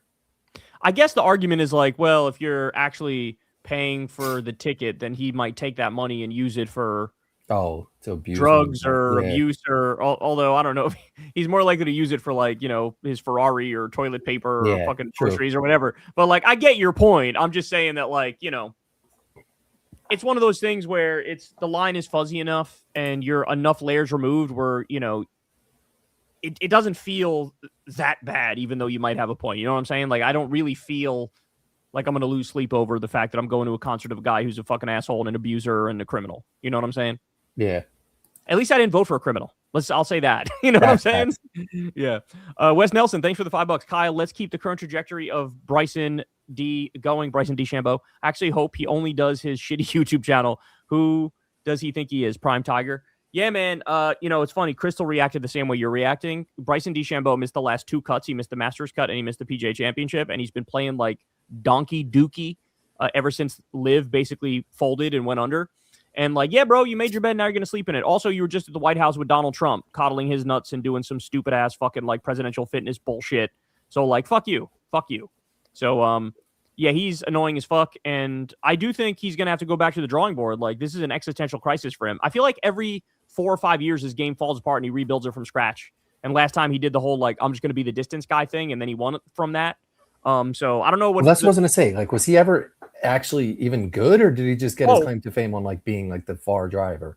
No, he's got multiple majors, excuse me. Oh, yeah. Does he? Oh, okay. I didn't know. Oh, yeah. He's won a shitload of tournaments. Like, he's really good when he's on, but he's also streaky. You know, there's only one Tiger. Like, Tiger was for a decade plus was winning and making cuts in it. For him, like, you know, he could win and then miss the cut the next week. But that video was real of him doing that weird, like those weird ass dances. Yeah, that Did was you ever real. see those? Yeah, that was real. And people are joking, say ever since he posted that, he's like missed every cut since or Yeah, something there's like some that. shit like you got to draw the line, man. Like even though you got a YouTube channel, You like can't- you won't see me twerking on Corin's World or some yeah, shit like unless he's trying to get. I don't know. He's one of those people who like he does this thing on his YouTube channel, like I'm just being me, bro, and like maybe you like it or maybe you don't, but like I'm just showing you the real side of me. But like he's one of those guys who cares deeply what everybody thinks about him, but he tries to pretend like he doesn't. yeah. I don't know. There's something very like inauthentic at the core of who he is. On top of the fact that he's obviously a right wing douche. So like, yeah, I mean, I'm not shedding a tear over here for him, you know, shitting the bed in the past few tournaments. The only thing that sucks is I do use 1-length irons, and he is the reason I use them. But outside of that, fuck him. Yeah. Shiro Toshi, thanks for the $20, man. Hi, Kyle. I've been watching you since 2015. Could you interview Amy Acton? The governor race in Ohio is closer than I'd like it to be, and I'd like to think her getting her story out into the world will help her campaign a bit more. I can certainly look into her. I cannot promise that I will interview her, but Amy, thank you, bro. I'll write that down. 2015 is OG. Amy Acton. Okay. Do they want to autocorrect this to action? Why doesn't they should know, like autocorrect should know for names, let me rock. Yeah. You know, because like you're gonna try to autocorrect a name, you know. Or just let me rock all the time. Like if I misspell some shit, that's on me. Nah. See, now you're wilding because if you just take off autocorrect, you could do that. You will misspell like every word. Everybody misspells every word. I would misspell every word if autocorrect was off. Like, because the way that iPhone works, it's not like the old phones where like you're gonna be accurate with how you type it. Like it's sort of made for you to fuck up the whole way, which is why they have autocorrect, you know. But I almost rather fuck up than have you correct my right shit to some to some wrong shit. They just gotta program for names. Let it be. For everything else, you could still correct me. For names, don't do that shit. What happened to the question? The question went away. Oh, here.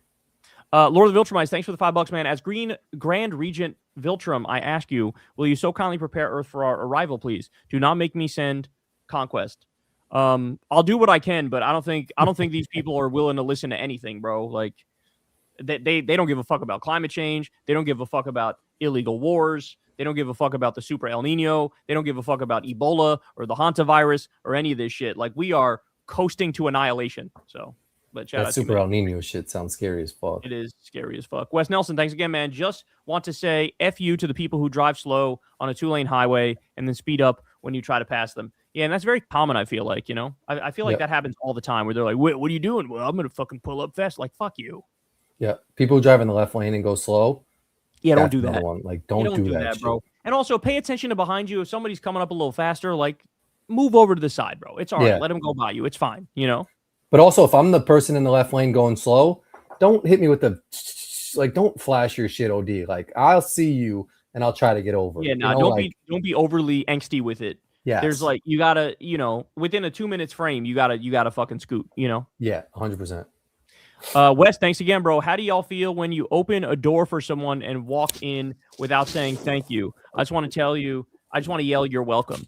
Yeah, that one's always weird when you like go out of your way to do something nice for somebody. I will say though, in people's defense, I want to say like 90% of the time they'll go, thank you. Yeah, it's very rare somebody's just like they just shut the fuck up and walk through, and those people are uniquely evil, you know. I also saw a funny video of someone who sneezed, and the person, it was like a joke video, and the person was like at the next table, and they were like, hey, bless you, man. And they didn't acknowledge it, and they kind of were like, they were tight about that. So like also acknowledge when someone says bless you for your shit. But also don't say bless you looking for that person to like, you know, say thank you for saying bless you to the shit. You're saying bless you, you're saying it just because. Like if you're holding the door. I get tight when someone doesn't say thank you, but also like if you're holding the door, you're just holding the door to be a nice person. Yeah, you just got to use common sense in these interactions. You know what I'm saying? 100%. Film Inspector, thanks for the $5. Should we support the troops as leftists or not? And if so, where should we draw the line at for when the military is needed, if at all?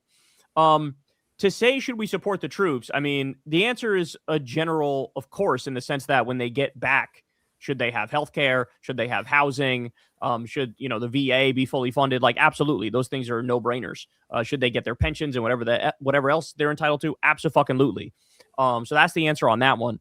And what do you mean, where should we draw the line at for when the military is needed, if at all? I mean, my line is always simple. It's always like, is the war for imminent defense of the nation? Like, we're about to be attacked. We know we're about to be attacked, and this is like defensive. I mean, that's what World War II was, right? Like World War II, everybody acknowledges World War II as like a moral war. We were fighting against the ultimate evil in Hitler, who not only was committing a Holocaust, but also like literally conquering all of Europe and like wanting to also conquer the US. Like that wasn't bullshit. Like that was all real. And so like that's what a moral war looks like. Basically every war since World War II has been like, we're the bad guys, we're the aggressors. You know what I'm saying? So yeah, I hope that answers your question. We appreciate the $5.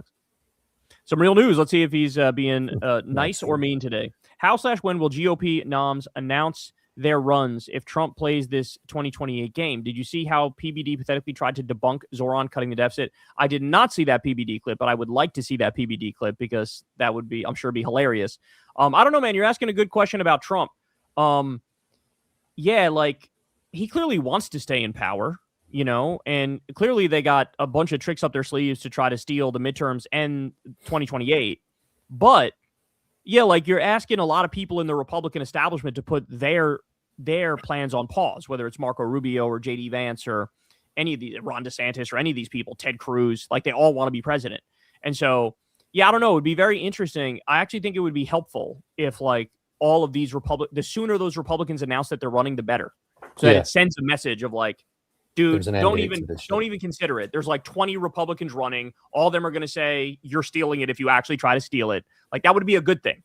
So I hope they do that, but you know, you never know. Like Trump never ceases to surprise me with shit he has up his sleeve. So I feel like, you know, I don't know if that would happen, but we'll find out together. Appreciate you, man. Jace Butcher, thanks for the $10. Kyle, I know you're not a soccer fan, but you should do a quick segment on Lamine Yamal holding up the Palestinian flag during the La Liga Champions Parade and the Spanish PM supporting him. I know the Spanish Prime Minister has been good on this issue, but yeah, I mean, I'm not gonna lie to you, bro. I'm probably not gonna do a segment on that, but I appreciate you, brother. I appreciate you, man. Thank you for the $10. Thank you, man. Also, Drake got at DJ Khaled for not like supporting. Oh, I saw that. Yeah. Like, who was it that said DJ Khaled is the only fat Palestinian in the world? Somebody said that. I thought that was brutally accurate. You know, I forget who said that. If you're in the comments, give credit to whoever actually said that. I'm not sure. Well, that's why he doesn't claim them, because he's fucking Somebody tried to get him to say free Palestine, and he was like. Peace to the world. He said some shit. Oh, really? Like they put him on the spot to say free Palestine. He was like, peace to everybody, man. He said some shit like that. They were like, oh, bro, you did that. Shocked guy, thanks for the $5. Fox News attacked you recently saying you were smearing Trump supporters. They used a clip from your video, MAGA Coalition cracks. Thoughts? Bro, I looked fucking everywhere for that clip. I even DM'd Aaron Rupar. And he's the guy who like literally watches Fox News all day and clips all their shit and runs it. And I think he told me, bro, I'm gonna look for it as soon as I'm done covering this Trump shit. I'm gonna look for it. I don't think he was able to find it. I was not able to find it. I looked on YouTube. I looked on other video sites. I keyword search my name. I keyword search secular talk. I looked on Twitter. I looked fucking everywhere, and I can't fucking find it. But I know it exists because multiple people have told me that Jesse Waters came after me, and my uncle fucking saw it. Like, so anyway. Yeah, but isn't that crazy? And bro, that would have been a guarantee like 500,000 view video, me responding to Jesse Waters coming after me. But like, it's a shame. See? Whatever. If you saw Kyle, you could DM me the clip or something like that, or Lilith or someone. But I don't think they have the clip either. They saw it live, I think is what they're saying. Nobody has the clip. I looked. I even went to like Fox News usually post some of their shit. I couldn't find it. The Humanist Report made a video with that clip. Oh, did he? Oh shit, I gotta find that shit. Shout out to the Humanist Report, man. He's my savior all the time, bro. He always hooks me up. He's the guy who, remember when I was being hit with some bullshit like Me Too charges and Humanist Report clipped out the thing of me saying years before, like, this is not my Instagram account. I don't use Instagram. I've never used Instagram. This is not a real account. That's not me. Let me say that for the record. He went to Kyle in court and found that shit and posted it and was like, that's not him. Stop fucking smearing him. So much love to Humanist Report, bro. Yeah. He's the man. Trace Arbor, thanks for the $5. Kyle, I know you don't read your comment section, so here's a gem for free. Bill Mar-a-Lago. Yeah, that's pretty good. I like that. Appreciate that. Jimmy Abe, thanks for the $10. Well, when can we stop using the term agree and disagree in politics? The left is correct on healthcare, for example, while the right is wrong. We know what works and what doesn't. Maybe I'm a bigot? No, I think you're just correct and you want other people to acknowledge reality. So, yeah, I mean, I agree with you. Like, we need to be a little sharper in the way we discuss these things and let people know, like, some things are just not a matter of opinion. You know what I'm saying? Like, and that's one of them. Like, this thing works better than what they're prescribing. So, like, get over it, you know? Thanks, Jimmy. QC man, thanks for the $5. Not to play that tired game, but imagine the head explosions at Fox News right now if Obama or Biden tried to make a $1.7 billion slush fund for liberals. Yeah, we would never hear the end of it, and they would be trying to drag Obama out of the White House in handcuffs right now. Guaranteed. Guaranteed, man. It'd be crazy. Yep. HG Trip, thanks for the $5. Who's your top 5 most blamed for Trump 2.0? My list is Elon, Biden, Garland, Rogan, and Adelson. Also, I got Thunder over Knicks in finals. Sorry. That's all right, bro. We still love you. You're entitled to be wrong from time to time. It's okay. Facts. So top 5 most blame for Trump. I don't know, man. That's a good question. I never really thought about it in those stark terms. Could be Obama for when his correspondence dinner. You could theoretically make that argument. Yeah. I mean, I kind of like your list, if I'm being honest. I feel like Elon for sure. And I don't know if you guys saw this. I'm probably going to do a segment on this, not tomorrow, but the day after. But Ashley St. Clair is now saying that she thinks Elon stole the election for Trump. So that's fucking amazing. So I'll talk about that. But Elon for sure is up there. Biden, I think you could argue yes, because arming and funding the genocide made it so that like the base didn't want to vote for Kamala, so that he sort of fucked her over in a sense. You know what I'm saying? Garland, yes, for not like shutting the door on Trump finally and arresting that motherfucker and going faster with that shit. You can maybe argue Comey as well. Rogan for sure. I mean, Rogan basically admitted he thinks he helped get Trump elected by having him on the show and giving him a hand job. Definitely helped. Yeah. Miriam Adelson for sure, because she gave a tremendous amount of money. Yeah, I mean, I'll just say I would need to think about it more to give you like hardcore answers, but I think your list is very well done here. Freakadelic, thanks for the $5. Kyle, are you working on a segment regarding results of the Louisiana primary and corresponding backlash of SCOTUS decision, or can you tell us your thoughts? I think I've already mentioned this on air. Like the Louisiana primary is you're talking about how they just canceled the votes. Is that what you're talking about? I think that's what you're talking about, right? Or are you talking about something else? Yeah, like the Supreme Court basically said, oh, we're going to get rid of the Voting Rights Act and like allow states to gerrymander however the fuck they want if they're Republican states. And then they immediately were like, all right, let's just take away black people's rights and like remove all the black politicians. And they did that. And in one instance, there were 45,000 votes already cast in the election. And they just like canceled it. Like, yeah, we're just going to start over and fucking redraw the districts and like throw these votes out. They're literally like canceling elections now because they're insane fucking freaks who are racist and are trying to take away rights. And so, yeah, I mean, Supreme Court can't get involved. The Supreme Court was the one who greenlit all of it. They're the ones who said, Voting Rights Act, we're getting rid of it, you know? So that's where we are. So yeah, those are my thoughts. It's like we barely even have a democracy at all anymore. Gus Vaughn, thanks for the $10. Love your guys' NBA talk. In my opinion, this Thunder Spurs series is kind of the honorary NBA finals. What do you guys think? Well, obviously we disagree because we're Knicks fans. Yeah, facts. And the other thing is like, Knicks Twitter is on top of all the shit about the legendary run the Knicks are on right now. Like they're the ones who are posting all the numbers about like how this run is literally better than the prime of Steph Curry and the Golden State Warriors. Like our point differential for winning is higher than them. Teams. Yeah, but like smacking teams. And like Knicks Twitter is onto that, but other basketball fans haven't really caught on yet. That like, dog, you don't understand. Even just to this point in the playoffs, this has been a historic run. This has been more dominant than any of the LeBron championships. This has been more dominant than fucking Jordan shit. Like the Knicks are crushing right now in their games in the playoffs. So like, it's a little bit of like, you're sort of coasting off of like last year's success of the Thunder to think like, oh, it won't even be competitive in the finals. It's like, and we just beat the Spurs in the NBA Cup. Like, it's not like you can't discredit that. Like we beat them this year 100%. in some meaningful game with their same roster. It's not 100%. Like players change. Like we just beat them. Thunder is a little different story. We got to play harder, and like now it's different, but you can't just count us out. Like it's not totally. And then also don't disregard like everybody now in the NBA, except people who are living in Oklahoma, despise the Thunder because it really is true. Their whistle is ridiculous, bro. Like ridiculous. We could probably fly to OKC and get like a $7 courtside ticket. What? I mean, shit's a lot cheaper out there than going to a Knicks game. Yeah, it would be 7,000 or 17,000 as opposed to 100,000. You know what I'm saying? Yeah, true. Anyway, appreciate you guys. Alex B, thanks for the $20. Kyle, today was an awesome treat. Both you and Luke Thomas dropped a video destroying Bill Kuckmar. I'm in his Substack book club.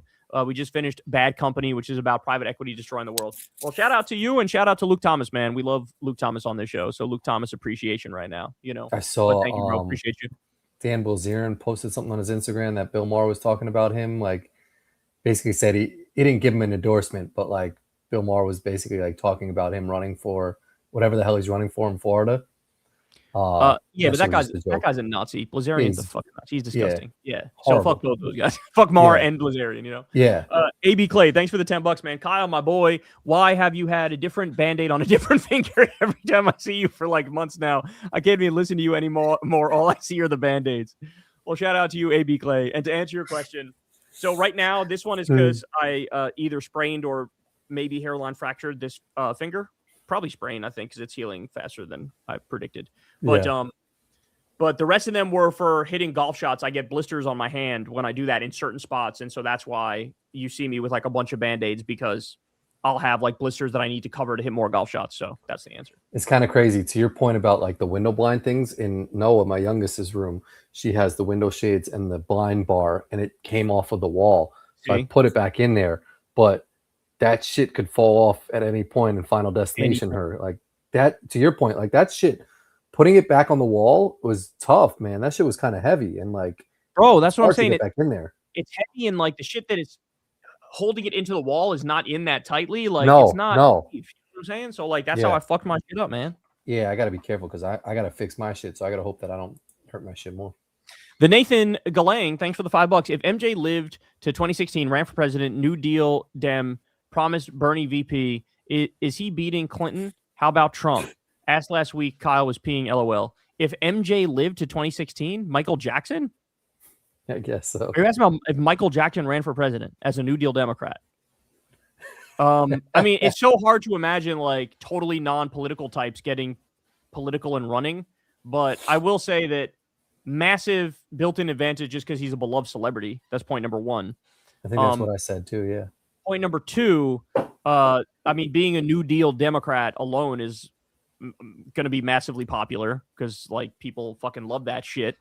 And so, yeah, I mean, I would say probably, I think he probably would, but I also think that like if Obama was able to run for a third term, despite all his flaws, I think he would have beaten Trump.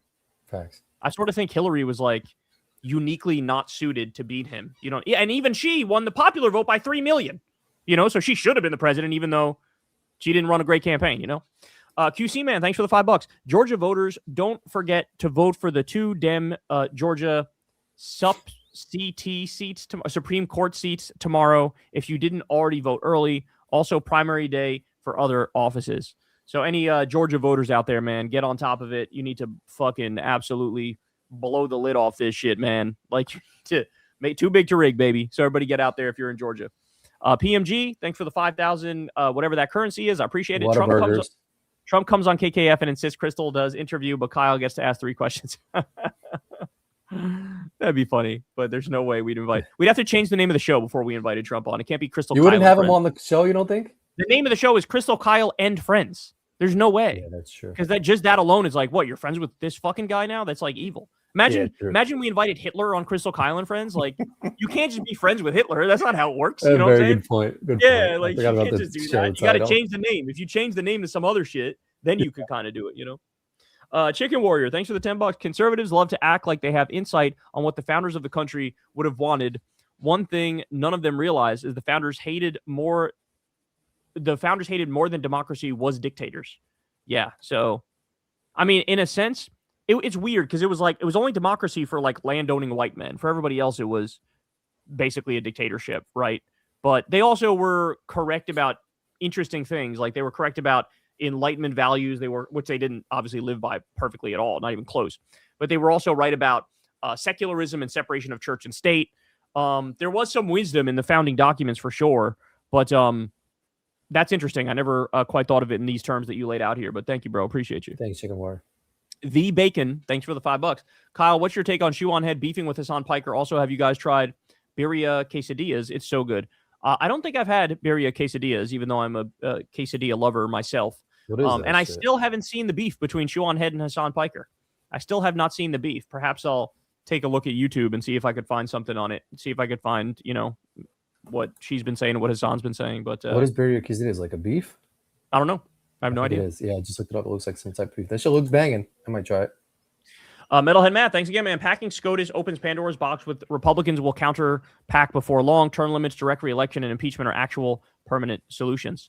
First of all, I don't think there really is anything as a permanent solution in politics. but point taken that you think those are more durable.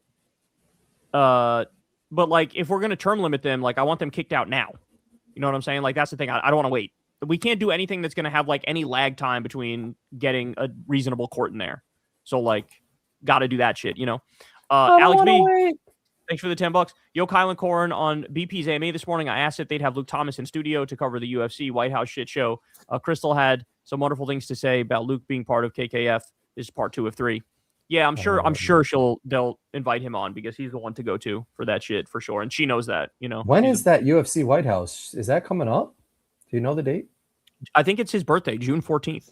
Oh, okay. Oh, so it's coming up. I watched the UFC, the Jake Paul shit, the Ronda Rousey.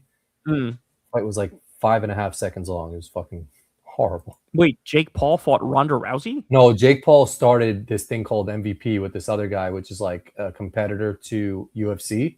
And it's on Netflix, and they pay the fighters more. And he just had a big card with a lot of like big names, like Nate Diaz was on it, Francis Ngannou. But it's all like old washed names. The Nate Diaz fight was kind of good because like it was a little bit entertaining. But Ronda Rousey fought this other girl who was like the OG women's fighter, and she beat her in like 5 seconds. So Ronda beat the girl in 5 seconds? Ronda beat the girl, yeah. Wow. But there was a big payday because Netflix was behind it. All right, well, that's good for her. I'm happy Ronda got some money. Yeah. You know? Far Twain, thanks for the $5. You see that Ethan Klein is suing iDubbbz for something that Destiny said. Yes, you read that right. He's suing iDubbbz for something someone else said. I did not see that, but man, that guy sure does love lawsuits. Ethan Klein is just, he wakes up and he goes, oh, is it a day that ends in Y? Here's a new lawsuit. So that's kind of wild. That sucks. I's Best Bear, L's Best Bear. Thank you for the $5. Did you see that the guy going around and calling black people the N-word, Chud the Builder, had a black trans girlfriend? Why are so many MAGAs like this? I didn't see that, but I do remember in our group chat, Corin, the other day, Bobby texted us and said, who the fuck is Chud the Builder? He texted some shit like that. And I didn't even know at the time. But I since learned that this guy's whole thing is he literally just goes around and like calls black people the N-word and calls them monkeys and like tries to get them to fight him and shit. Whoa. Yeah. It doesn't surprise me. And I watch so much shit randomly on like Instagram and these videos of like people just triggering other people with dumb shit, man. So like this is another one that's just like so fucking stupid, you know. Hopefully this guy gets punched in the face and like fucking gets what he deserves. I think he may have. I think like obviously most people just like they don't engage, they go away, but like some people you're gonna fuck with the wrong one from time to time, and like like you're begging for that shit. Don't act like you're not begging for that. Like that's what you want to happen. So like okay, somebody's gonna give you what you want to happen, bitch. You know. But then I feel like also it's like they'll sue and they'll win, and they, you know, it's like I don't know about that though, because like free speech obviously is a bedrock of this country. However, there are exceptions. Like one thing is incitement to violence, right? Yeah. And you can make a legal argument that going directly up to some random black person and screaming calling them the N-word, hard ER in their face, like and they just laying you out. Incitement to violence. You know what I'm saying? Yeah. I hope that's the case. I hope a judge would do that shit. Denji, thanks for the $5. Thoughts on Clavicular getting mocked by a judge? LOL. First the frat leader, then 60 Minutes journalist. Now this feels like someone's trolling him. LOL. I did see that, and for sure that judge mogged the shit out of him. And I saw that the looks maxing people were coping hard and trying to say like, actually, Clavicular mogged the judge, and here's the score of their faces. And it's like, bro, it's totally wrong on every front. He got mogged to the high heavens, and yeah, that guy, he's a mess. The Clavicular's a mess. I actually feel kind of bad for him. He's young, he's dumb, like, you know, he's based his whole worldview about, like, trying to scientifically be as attractive as he can be. It's very, like, eugenics coded. Not good, Is that bro. the guy you sent me? Is that our background photo to our wallpaper now, that weird guy? So they call him the Pepsi Mogger, that guy, because he was like a top donor to Clavicular and gave, like, a shitload of money. And, like, I guess Clavicular did this thing where it's like, you know, if you donate a certain amount, you could talk to him or whatever. And so the Pepsi Mogger talked to Clavicular, and he didn't really say anything, and he was just waving around his Pepsi and shit. And Clavicular was like, so are you getting into looks maxing? Like, okay, first thing I do is probably like fix your teeth a little bit. And he's waving around the Pepsi. So that's the Pepsi Mogger. We have the Pepsi Mogger as our background for our group chat, ladies and gentlemen. Someone also paid $9 million to, I think, go to dinner with Steph Curry and Warren Buffett. That was like a news story going around. Yeah. Don't do that. That's terrible. Don't do that. Cartoon, thanks for the $5. Thoughts on fools like Elon and Critical Drinker mad down over a black actress playing Helen of Troy in the upcoming Odyssey film by Christopher Nolan? Man, we've been dealing with these sorts of freakouts now for like over a decade. The anti-woke, anti-social justice warrior. Like, you put a black person in any fucking piece of art and they're just like, this is not allowed. This is not acceptable. This original character wasn't even black. Like, what are you doing? You're ruining everything. And it's just like, you guys are fucking telling on yourselves, man. Like, who gives a shit? Yeah. If it's a fictional story, let them rock. Let them put whoever they want, wherever the fuck they want to put them, and, like, fucking deal with it. But, like, they can't help themselves. They really just, like, broadcast to the world that they genuinely and sincerely hate any sort of minority community. It's embarrassing. Like, I don't think they... And there was a time back in the day where it felt like they would say some shit like that and it would be the majority position. Now it just feels pathetic. Yeah. Now it just feels like, really, this is what you're complaining about at the same time we're, like, waging illegal wars and gas is $5 a gallon and people can't pay for shit and, like, we're on the brink of a depression and you're talking about a black character in a fucking movie? Like, what the fuck is wrong with you? You know? Yeah. So anyway, they're washed, all these idiots. Dickie McGeezax, thanks for the $5. I used to be excited for new tech like electric cars, VR, etc. When did you start to distrust new tech? Was it before AI? Chinese tech beats us. You're absolutely right. Chinese tech does beat us. I've never been a big tech guy anyway. So, like, for me, it's sort of a natural progression to, like, not trusting any of this shit. But I was never like, when a new phone comes out or a new gaming system comes out, like, I never was the type like, oh, I got to run and get that shit. Yeah. But now, for sure, to your point, I'm sure people who are sort of tech junkies, all of them now feel the same way, that, like, I'm not going to waste my money on this. This is some fucking fake ass bullshit. Like, they're not even innovating in a good way now. You're just, like, making lateral movements. You know what I'm saying? So, I mean, it's the same thing with iPhones. It's like, I'm not going to wait for this one because they're going to come out with the fucking iPhone 20 that has better features. You know, it's just right. Like, yep. Shit's not even exciting anymore because they're always trying to, it's like, what's the next shit going to be? Totally. Black Ops fan, thanks for the $10. This is for future me. I love the show. Makes my day at work go way faster. It's a good Monday when I can hear you guys shoot the shit. Sorry for the username. I was 12 when I made it. That's all right, brother. I have many things that I was 12 when I made it, and I'm still running with it. But we appreciate you, bro. Thank you very much, man. Black Ops was around in 2012? Or no, 12, he could be not that old. Doobie Scoo, thanks for the $5. Watching for at least 8 years now. May go through some big life changes soon. I'm going to start my own business. Love that Kyle and Corin. Love the Kyle and Corin cinematic universe. Well, Doobie Scoo, congrats on all that, man. And thank you very much for listening. We are very appreciative of your support, and we hope you keep listening. Yeah, good luck with your business. Metalhead Matt, thanks for the $5, man. After 211 House Dems opposed Massey to require new cars to monitor you, only 57 Republicans, I'm starting to agree with Vosh that he's better than some Dems. I mean... I really think if you look at it objectively and you look at it like a math thing, he just does vote. Any Democrat does vote more with us than he does. You know what I'm saying? Maybe the only exception to that maybe is like a fucking Jared Moskowitz or whatever his name Lawler is, or Fetterman. But even then, I feel like if you actually do crunch the numbers on it, but you could argue, here's the argument you could make, that since Massey was good on, like, the Epstein files and Iran and Israel, that you could say, like, those issues matter more than the other areas where the Democrat votes with us more. Does that make sense? So, like, even though fewer votes are with us, the votes that he is with us are more consequential. So it's possible there's an argument there, but I would say that it's close. It's not like a layup, and it would only be he's better than, like, what, 10% of House Democrats at most, which is a big stretch. So yeah, I don't know. It's not the most compelling thing in the world to me, but there is maybe an argument there. Thanks, Matt. Mohit, thanks for the $20, man. I get concerns about data centers, but I work in tech, so I'm financially biased. Compromise. Companies fund their own water/power via desalination, rain capture, and private grids, no public utilities or taxpayer subsidies. For sure, that'd be way better than what we're talking about now, for sure. In fact, I feel like what you're saying, this should be like bare minimum, like starting level type shit. So yeah, I mean, it should be that. That's the ticket to entrance to the conversation. But unfortunately, we're getting quite the opposite of that. They're railroading everybody everywhere and just, like, building these data centers and causing all sorts of problems.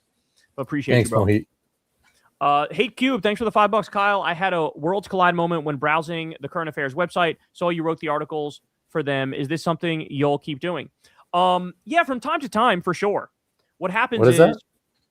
Current Affairs is a website, or, you know, a magazine. I actually have a magazine behind me. There's some of them are behind me right here. I'm actually pointing at them right now. And It's like a lefty magazine run by this guy Nathan J. Robinson, and he does a lot of great articles, has great positions on stuff. It's very thought provoking. He's very intelligent. He he's written many books and stuff like that. And every now and then I'll do a segment and he'll reach out to me and say, "Hey, I really like this to be an article for current affairs." And I'll be like, "That's what's up. Let's do it." And so, yeah, from time to time, for sure, we'll keep doing that.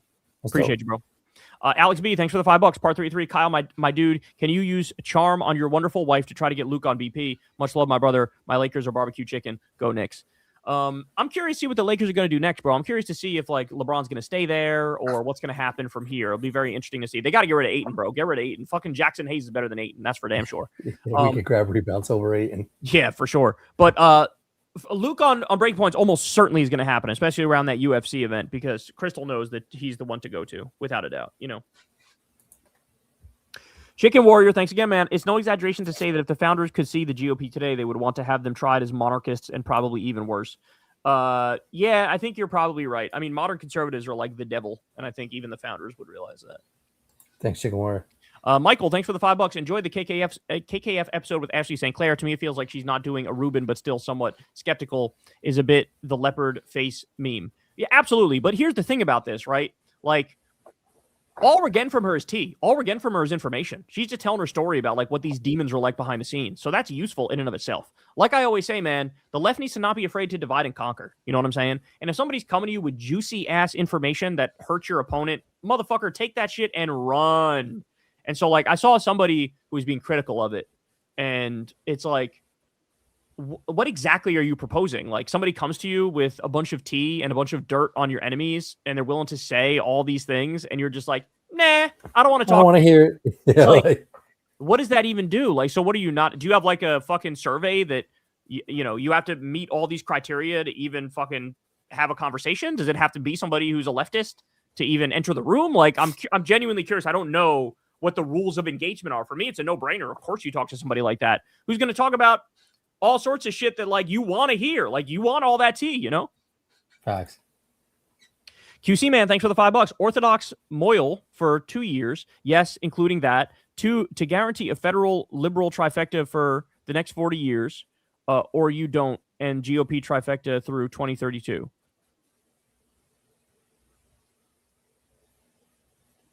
Yeah, I don't know what the fuck that shit means. So if you don't know, I don't fucking know. I don't really know what the fuck that means. Yeah, I'm not sure what you're saying, bro. Appreciate you. Sorry, QC man. Thank you though, bro. Oh, he's saying. Oh no. I see what he's saying. He's saying, you know what the moles do, right? The Orthodox rabbis who go do the circumcision and then suck the fucking blood off the shit. Yeah, I know. I'll do whatever the other option is. Right, me too. Sorry, bro. I'm not. You're asking me that's the equivalent of hey, would you commit this murder? And it's no, I don't murder. That's not a thing I do. I don't fucking suck baby dicks. That doesn't happen, bro. Come on, man. You can't ask a theoretical like that. That's fucking crazy. Seth White, thanks for the $5. I watched the whole New Rules last Friday. The only good part was calling out Representative Fine. Can you just buy his show or something? Can I buy his show? I don't think I could buy Real Time with Bill Maher. That's a little above my price range. I don't think it'll ever go away because he's got the backing of HBO on that shit. Yeah, and he's also 5,000 years old and still on the air, and his ratings have failed lately, but nobody cares. He's sort of grandfathered in, sort of like CNN. No matter what, it just keeps going. So does Real Time somehow. But I didn't even get to the part where he called out Randy Fine because I couldn't listen to it. But appreciate you, Seth. Thank you, man. Jason Control, thanks for the $5. Juicy scale 1 to 10. Any off-record tea Ashley St. Clair shared that couldn't make it on the pod? Can you generalize the topics? Anything shock you? She definitely said some juicy stuff off air. And no, in one way or another, it will make its way on air when the time is appropriate. Like I said, I'm going to talk not tomorrow, but the day after about what she's now saying about Elon when it comes to the election, because there is some tea there, y'all. There's some tea.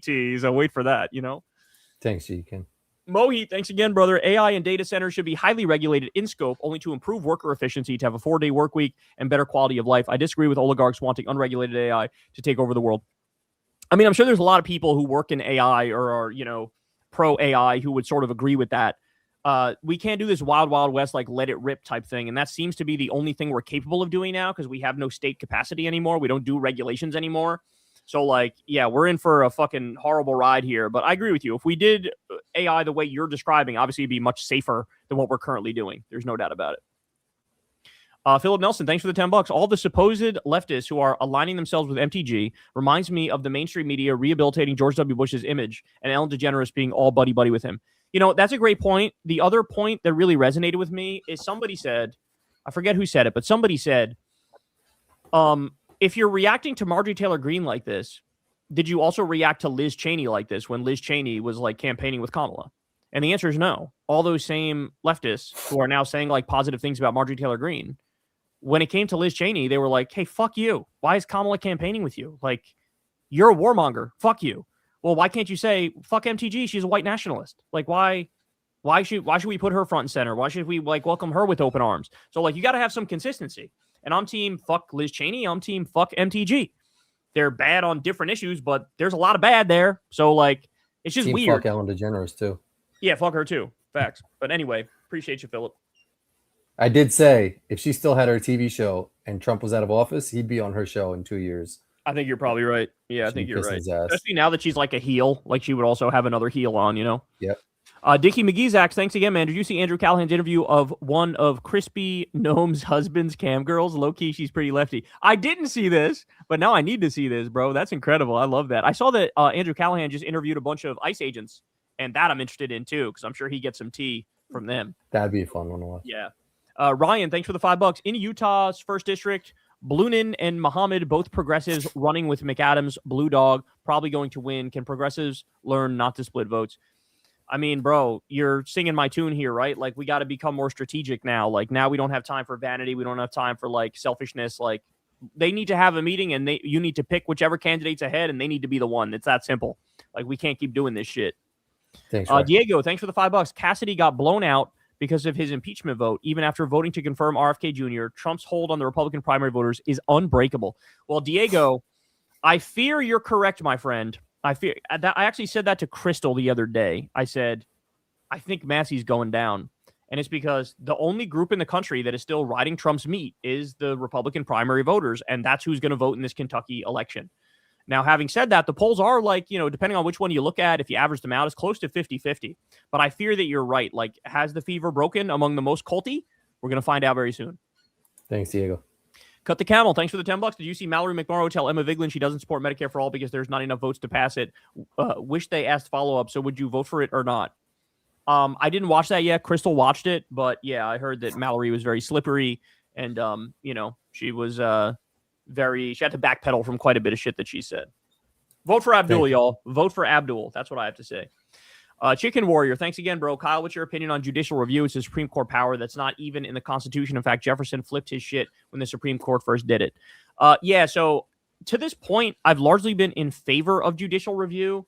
But, I mean, if I'm being honest, with the conservative court that we have now, I'd rather have no judicial review than judicial review with this court.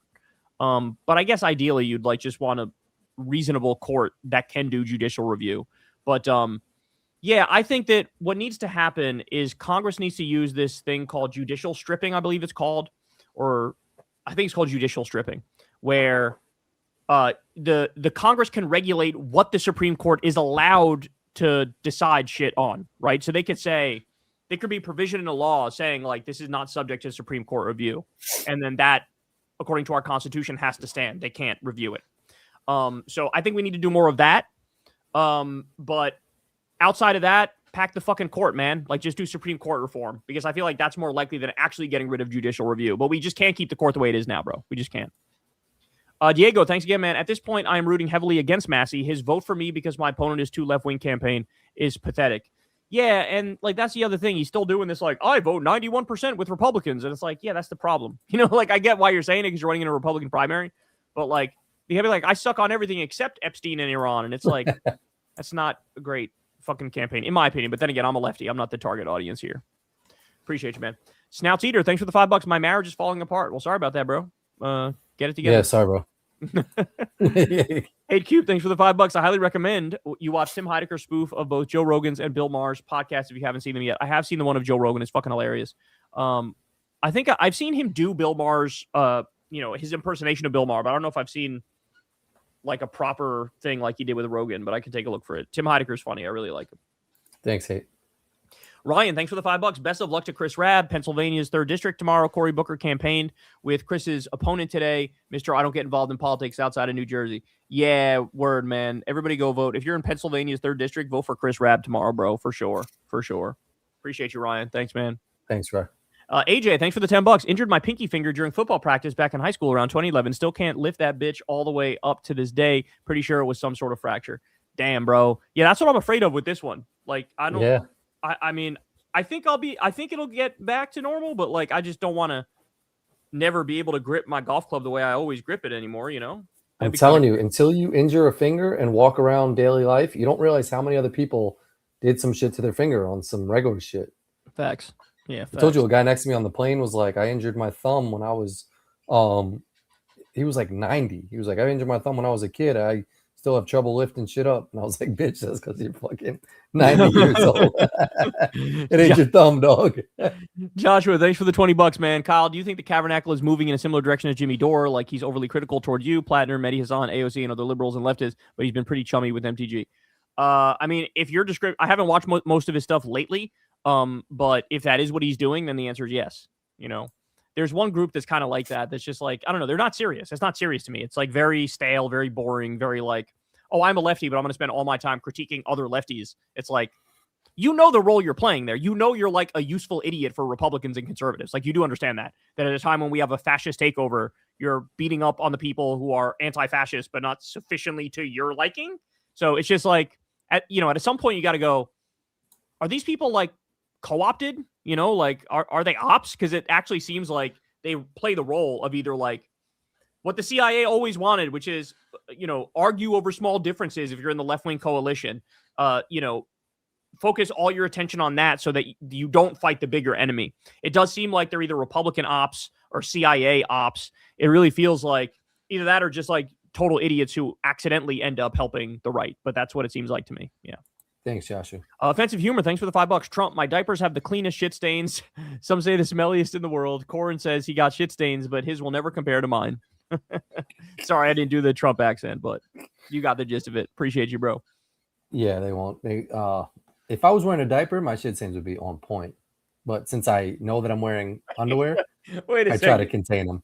If I was wearing a diaper, my shit stains would be on point. What does that sentence even mean, bro? Because I know I can like get rid of them. My underwear, I know they have to like come back another day and like battle. The diaper, I know it's getting thrown out. So if I had like a fart that was like on the edge, I'd just let it go in a diaper. But in my undies, I gotta kind of contain that bitch a little bit. He said a fart that was on the edge. Like, oh, is that a fart? Is that a shart? I don't know, bro. Let's find out. AJ, thanks for the $5, man. Low key go from Kyle here. I'm 5'5" with tiny hands, and I still learned how to shoot a floater with one hand. Just takes a lot of practice, to be honest. I mean, I can shoot with one hand, but it's got to be like a fluid motion because I can't hold the ball with one hand. You know what I'm saying? Yeah, you've had a floater game when you would drive on your shit. Yeah, for sure. I've done a floater. You were actually the king of the floaters. I love that floater. That was probably like you scored most points on floaters, I feel like. Yeah, I love the floater. CM Blue, thanks for the $10. What are the odds there's a chef trying to replicate the taste of McDonald's while hiding veggies in Trump's burgers like you do for a small child? It's a good ass point, man. But at this point, I think he's so YOLO. He's like, give me 7 Big Macs and shut the fuck up, and I'll take that shit, and you can't say anything. You know? He's just going down with the ship, dog, for sure. Is it true he didn't eat the food in China? Like he had his own food out there or some shit? I don't know. I didn't see that. That's what I thought. I could totally imagine that, though. Like, that's some shit he would do. Like, did you get me my McDonald's? You know? It's crazy that he's got to kind of live his life knowing or thinking that people are going to poison him on some shit. I mean, yeah, if anybody's begging for it, it's him, you know? Sonic, thanks for the $20. How has this show affected your normal off-air conversations? I've seen some podcasters talk about how the save it for the podcast mentality has ruined their ability to tell each other stories and have conversations off-air. Well, Corin and I are both like, we talk all week, always in text message. But like, we're never like talking on the phone or FaceTiming or anything like outside of the podcast. You know what I'm saying? So like, we still just say the normal shit we always say, and like there's still plenty of stuff to talk about on the podcast. So really, I don't feel like it's affected us at all. Do you agree?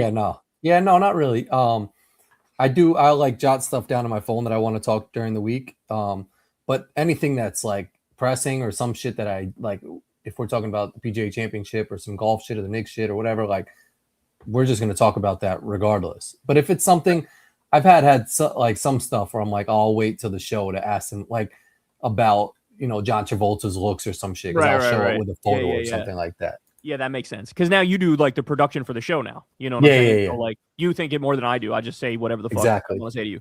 QC man, thanks for the $5. I'm completely ashamed at myself for knowing this, but did you see that Clavicular got mogged by the Giga Chat judge? Yeah, somebody already asked me about this, and I did see that, and that judge absolutely did fucking mog the shit out of him. Corin, I'm gonna go take a piss real quick, but I'll be back. Make sure you watch. Yeah, Pablo went in about the MSG surveillance before going to a Knicks game. I once sent like a, I don't even want to say it, like a, I said I was at a Knicks game and I saw the owner there or something, and I was just like, I basically was just commenting that he was there, and a buddy of mine was like, yo, don't even say that shit. So like, yeah, it's real. I'm still upset that oh, my contacts are killing me, that Charles Oakley's still not allowed at MSG. He was banned a while ago because he had that altercation. But like, if you're gonna honor all the old school Knicks and have them sit in courtside and like kind of like do this once a Knick, only a Knick, you gotta have like the OGs there, and that's Charles Oakley. Charles Smith, I think, is there. But yeah, that's definitely some truth to that Pablo story. Nate, what's the deal, man? Should I take my contacts out on air? Bothering my eyes.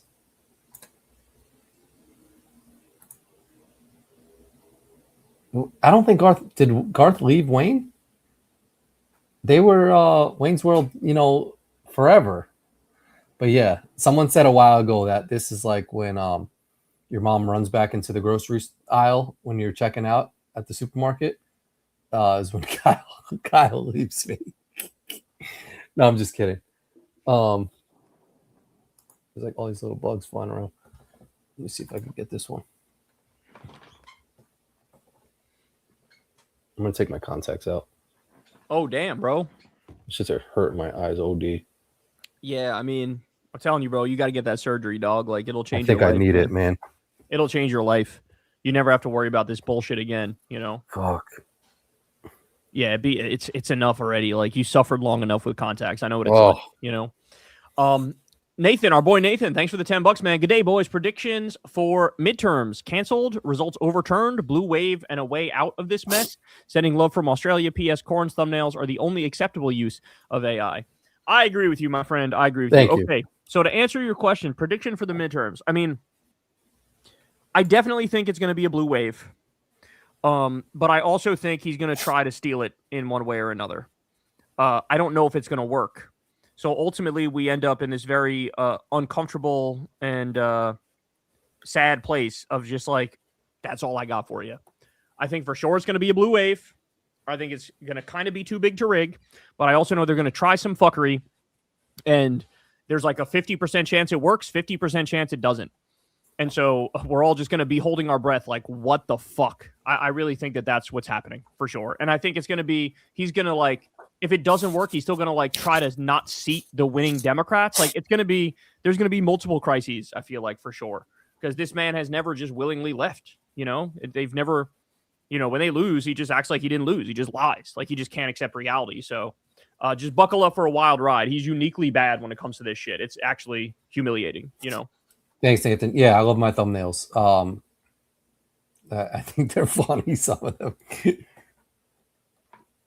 Michael Wells, thank you for the $10. Hey, guys, long-time viewer of Kyle since at least 2016. I'm 27 now. I hope we're not moving towards a positive change.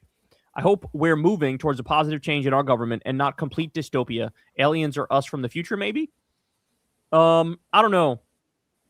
I'm not sure. I'm one of those people who doesn't really care or think about aliens a lot. You know, like whenever everybody's talking about them, I'm just like, what the fuck? Like, what are we doing here? This is crazy. But yeah, I don't know, man. Is the fever going to break? Are we going to start fixing shit? I think we have to. I think if we wait any longer, we're just hurtling towards annihilation for the entire species. And like, everybody's acting like we're not. It's very strange. It's very weird living at this point in history.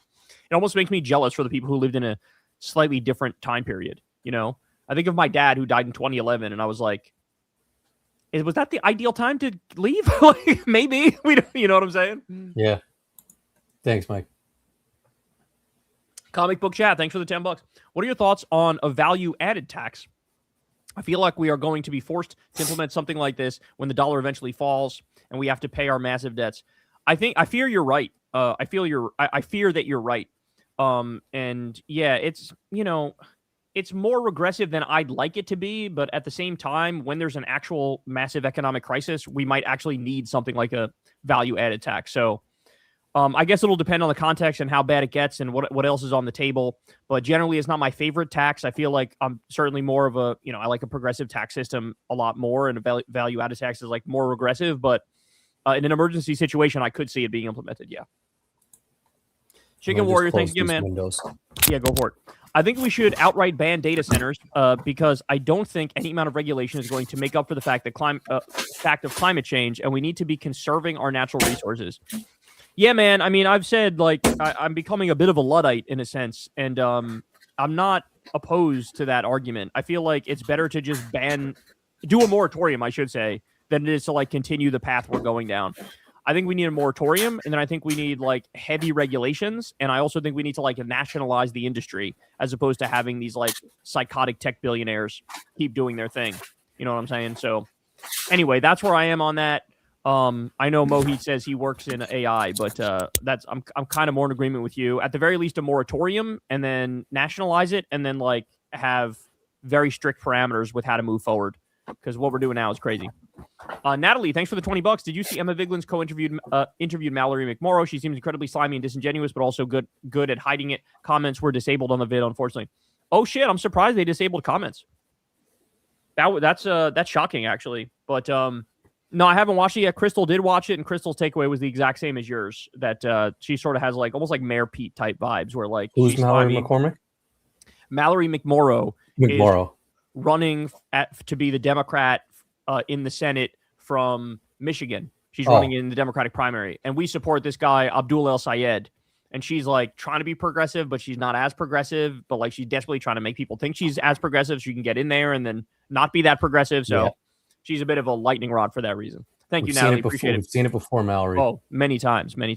Muhammad Shu, thanks for the $10. Hey, Corin and Kyle, I was wondering, why does the right blame today's degeneracy on the Enlightenment and say the reason we are better than shithole countries is because of the Enlightenment? Yeah, I don't know, man. It's very weird. I think the answer is because they want a theocracy, right? So just blame everything on the Enlightenment and say we got to do the opposite of that. The opposite of that is theocracy. But it's funny because it's all like the hyper-religious people who are the most degenerate. They're the ones who, I mean, Ashley St. Clair talks about this. When you go to any right-wing event or any religious conservative event, like people are fucking, people are doing drugs, it's all sorts of degeneracy. Whereas, you know, the liberal events, the secular events, the enlightened events, these are the ones where people are like, I got to go home. I got my kids got soccer practice or whatever the fuck. So hope that answers your question. Appreciate you. Yeah. Unless you go real left, then you have like girls with their boobs out and stuff like that. Oh, like old school hippie left? Yeah, exactly. That was the thing. But I feel like a lot of those were part of the horseshoe theory, and they became like RFK Jr. right wingers. You know what I'm saying? Like they're anti-vax weirdos now. You know, like they're not even on the left anymore. You know. True. Philip Nelson, thanks for the $10. So Donald Trump, whose name is mentioned in the Epstein files countless times, is defending this disgusting Orthodox Jewish tradition. Who would have seen that coming? Well, maybe because he has a thing for dicks, baby dicks himself. I guess that's what's going on there. Could be. Icarus the Defiant, thanks for the $20. Kyle, I've asked a similar question before, but is there any way it makes sense to be more organized as an in-depth creator along the lines, independent creator along the lines of setting up another platform that stream multiple creators' content like a legacy channel? I mean, the answer to that, Icarus, is like definitely yes, but also it is astonishing when you look at like how difficult it is to like have your own website on, you know, with your own provider and your own server, and like you have to run it all, because then like you need like a whole tech team that just does shit like that, and like it's such a massive headache that everybody ends up doing what I end up doing, which is like, let's just put it on YouTube, and then like you're at the whims of the YouTube gods in a sense. But like the benefit you get is I don't have to pay for like a team of people to be working on the website 24/7, people I don't know and like don't know what the fuck they're doing. So like The answer is yes, but also the logistics of that are nothing's easy. Everything is difficult. And like the logistics of that will blow your fucking mind how annoying it is. So the answer is yes, but also like there are practical reasons why people haven't done that. You understand what I'm saying? There's a funny ass episode of Portlandia where he tries to start his own phone company, and basically like he has his friends do it, and then they're like, I can't make any phone calls or I can't do anything, and they like just show up at his house, and he's just like trying to figure it out, and it's basically like the amount of headaches he has with trying to start this phone company. And did you see that Trump, I think, has his own Trump shit now? Yeah, but it's all like low quality shit, and they like yeah, of course, delayed it forever. Yeah, it was crazy. Yeah, but I saw it was like Trump Mobile, and it's. By the way, Spurs are up 9 points with 7 minutes left, 7 minutes and 30 seconds left in the fourth quarter. So could be a rematch in '99. Chicken Warrior, thanks for the $5, man. You see that child marriage was banned in Oklahoma by 1 vote, in spite of the fact that the Republicans were fighting to keep child marriage. Pedocon. Yeah, exactly. I saw that as well. And then I saw people actually were voting for that shit. Yeah. So the Republican who I saw defending it was saying, well, in some circumstances, we want 16-year-olds to get married if they get their parents' approval. And like this takes away the ability of 16-year-olds to get married. And so that was their argument. Their argument was like, hey, like if the family wants to let them have a creepy arranged marriage, let them at that age. It's very weird. Chicken Warrior, thanks again, man. And they keep using religious reasons to maintain child marriage. Like, what the fuck is wrong with these people? They were even defending teenage pregnancy. Yeah, man, these people are not. They're sick people. To quote Kendrick Lamar, they're not like us. Okay? Yeah. Jeffrey, thanks for the $5. Hey guys, I just graduated from college and was present at Harrison Ford's commencement speech. That's pretty fucking cool. That's pretty dope. By the way, how old is he? Isn't he like 50,000 years old? Like that's kind of crazy. Be dumb old. He's doing a commencement speech at his age. God damn. Yeah, where did he give a commencement speech? I'm just curious. Yeah, look that shit up. Look that shit up.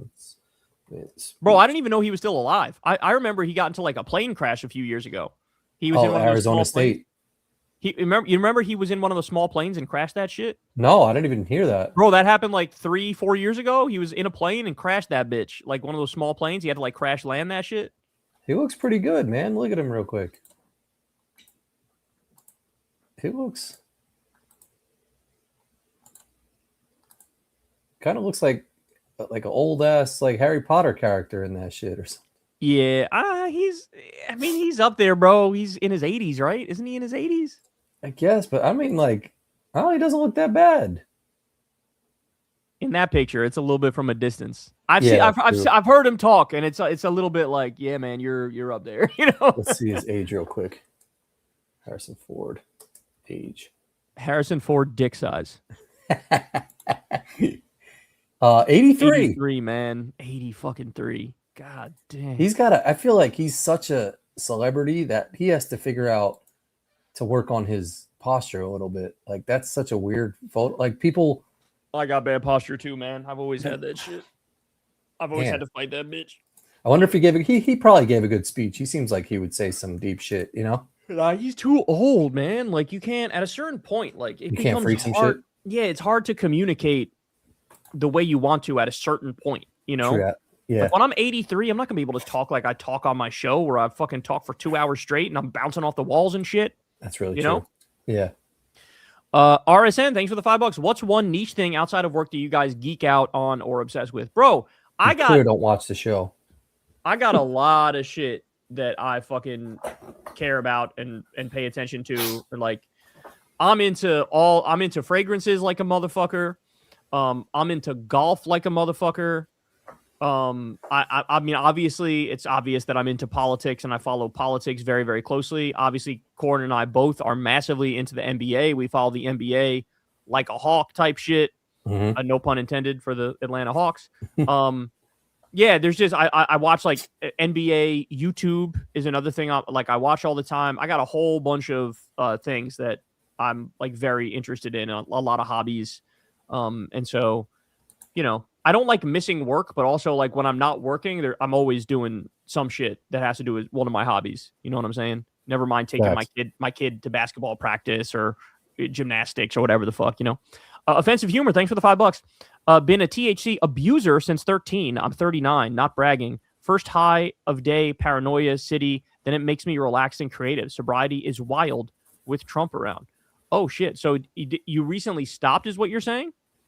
If you're saying Yeah, you're I sober guess. now, you're saying you stopped. That's interesting. So the paranoia thing that you feel at the beginning, I would feel that through most of the shit most of the time, and that's why I was never really a big fan of it. But good for you, man. It's good that you stopped, and there's all sorts of benefits and trade-offs and whatnot, and I'm sure you've done the cost benefit and realize it's probably better to be off that shit now. But shout out to you, bro. Labrador Hawk, thanks for the $10. Hi guys, hope you are both well. How do you see the rest of the NBA playoffs going? So in our prediction, we had Knicks versus Spurs and the Knicks winning the NBA Finals. That's what we had. Yep. We still feel confident with that. I mean, we've been shockingly on point to this point. It's kind of crazy. That guy Jack, which my brain immediately read as that guy Jack's off. Thank you for the $10. Point number 1. Point number 2. Is there point number 3? Also, Nick Shirley spoke at the UK rally just the other day. That's humiliating. Having Nick Shirley talk at anything is sad. But yeah, I'm not quite sure what you're asking about the points, but we appreciate you, bro. Yeah. Thank you. That guy Jack's off. We appreciate you. Sonic, thanks for the $5, man. On the topic of clothing brands, it's kind of crazy how much trademark power Nike has, considering they just took their name from a Greek goddess.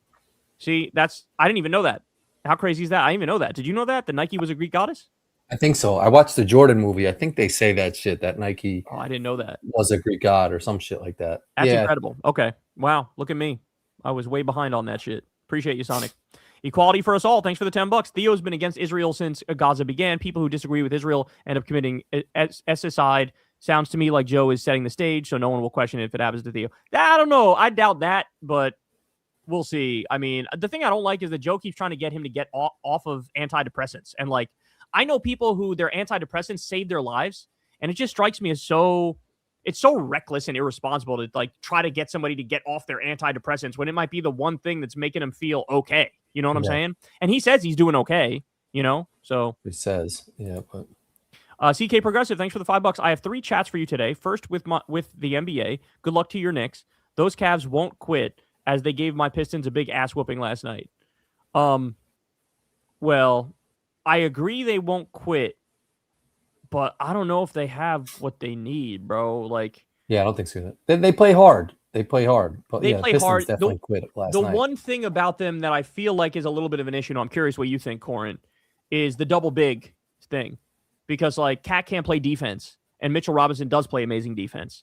And like, so the double big thing sort of clogs up the paint for us. We're like getting to the rim more is hard. Like we got to rely a little more on our 3-point shooting. Yeah. And we've been shooting that bitch amazingly, right? But like we're gonna have to shoot it more amazingly because I feel like getting to the rim is gonna be harder against the Cavs than anybody else so far. This I just think we're gonna be faster than them, though. Like they have those bigs, but like Josh Hart can still rebound. Harden slow as fuck. You know what I'm saying? Yeah, it's true. Yeah, Mitchell's like their only fast guy, and then they got like these other guys like Wade and the other shooter, awkward ass white dudes. Yeah, awkward ass white dudes that like they're gonna make some threes, but like we're gonna bust their ass. Yeah, and like OG and Josh Hart are just more physical than them. Mikal Bridges is just more physical than them. You know what I'm saying? We're gonna bust their ass. Hey Kyle, how do you not fall victim to the pessimism and despair? Things are not headed in a good direction long term. Dickie McGee's Hacks 2028. It's as Hassan calls it, revolutionary optimism is all you can do. Is like we're never gonna have a final victory in politics. There's no such thing as a final victory in politics. So like, in the same way that you eat and you breathe and you take a shit and you have sex, like these are just things you do. You engage in politics, you try to make things better, you talk about the things, you get out there, you organize, you vote, you do whatever. Like it is what it is. Like it's just a thing of life that you do. Like you can't be despaired because it's just like, it is what it is. You just have to do it. You understand what I'm saying? Does that make any sense? I don't know if I'm making sense here. Yeah, no, that makes sense. You just got to, it's just one of those things. You just do it. Like your feelings are irrelevant. You almost got to put your feelings to the side and just do what you got to do, if that makes sense.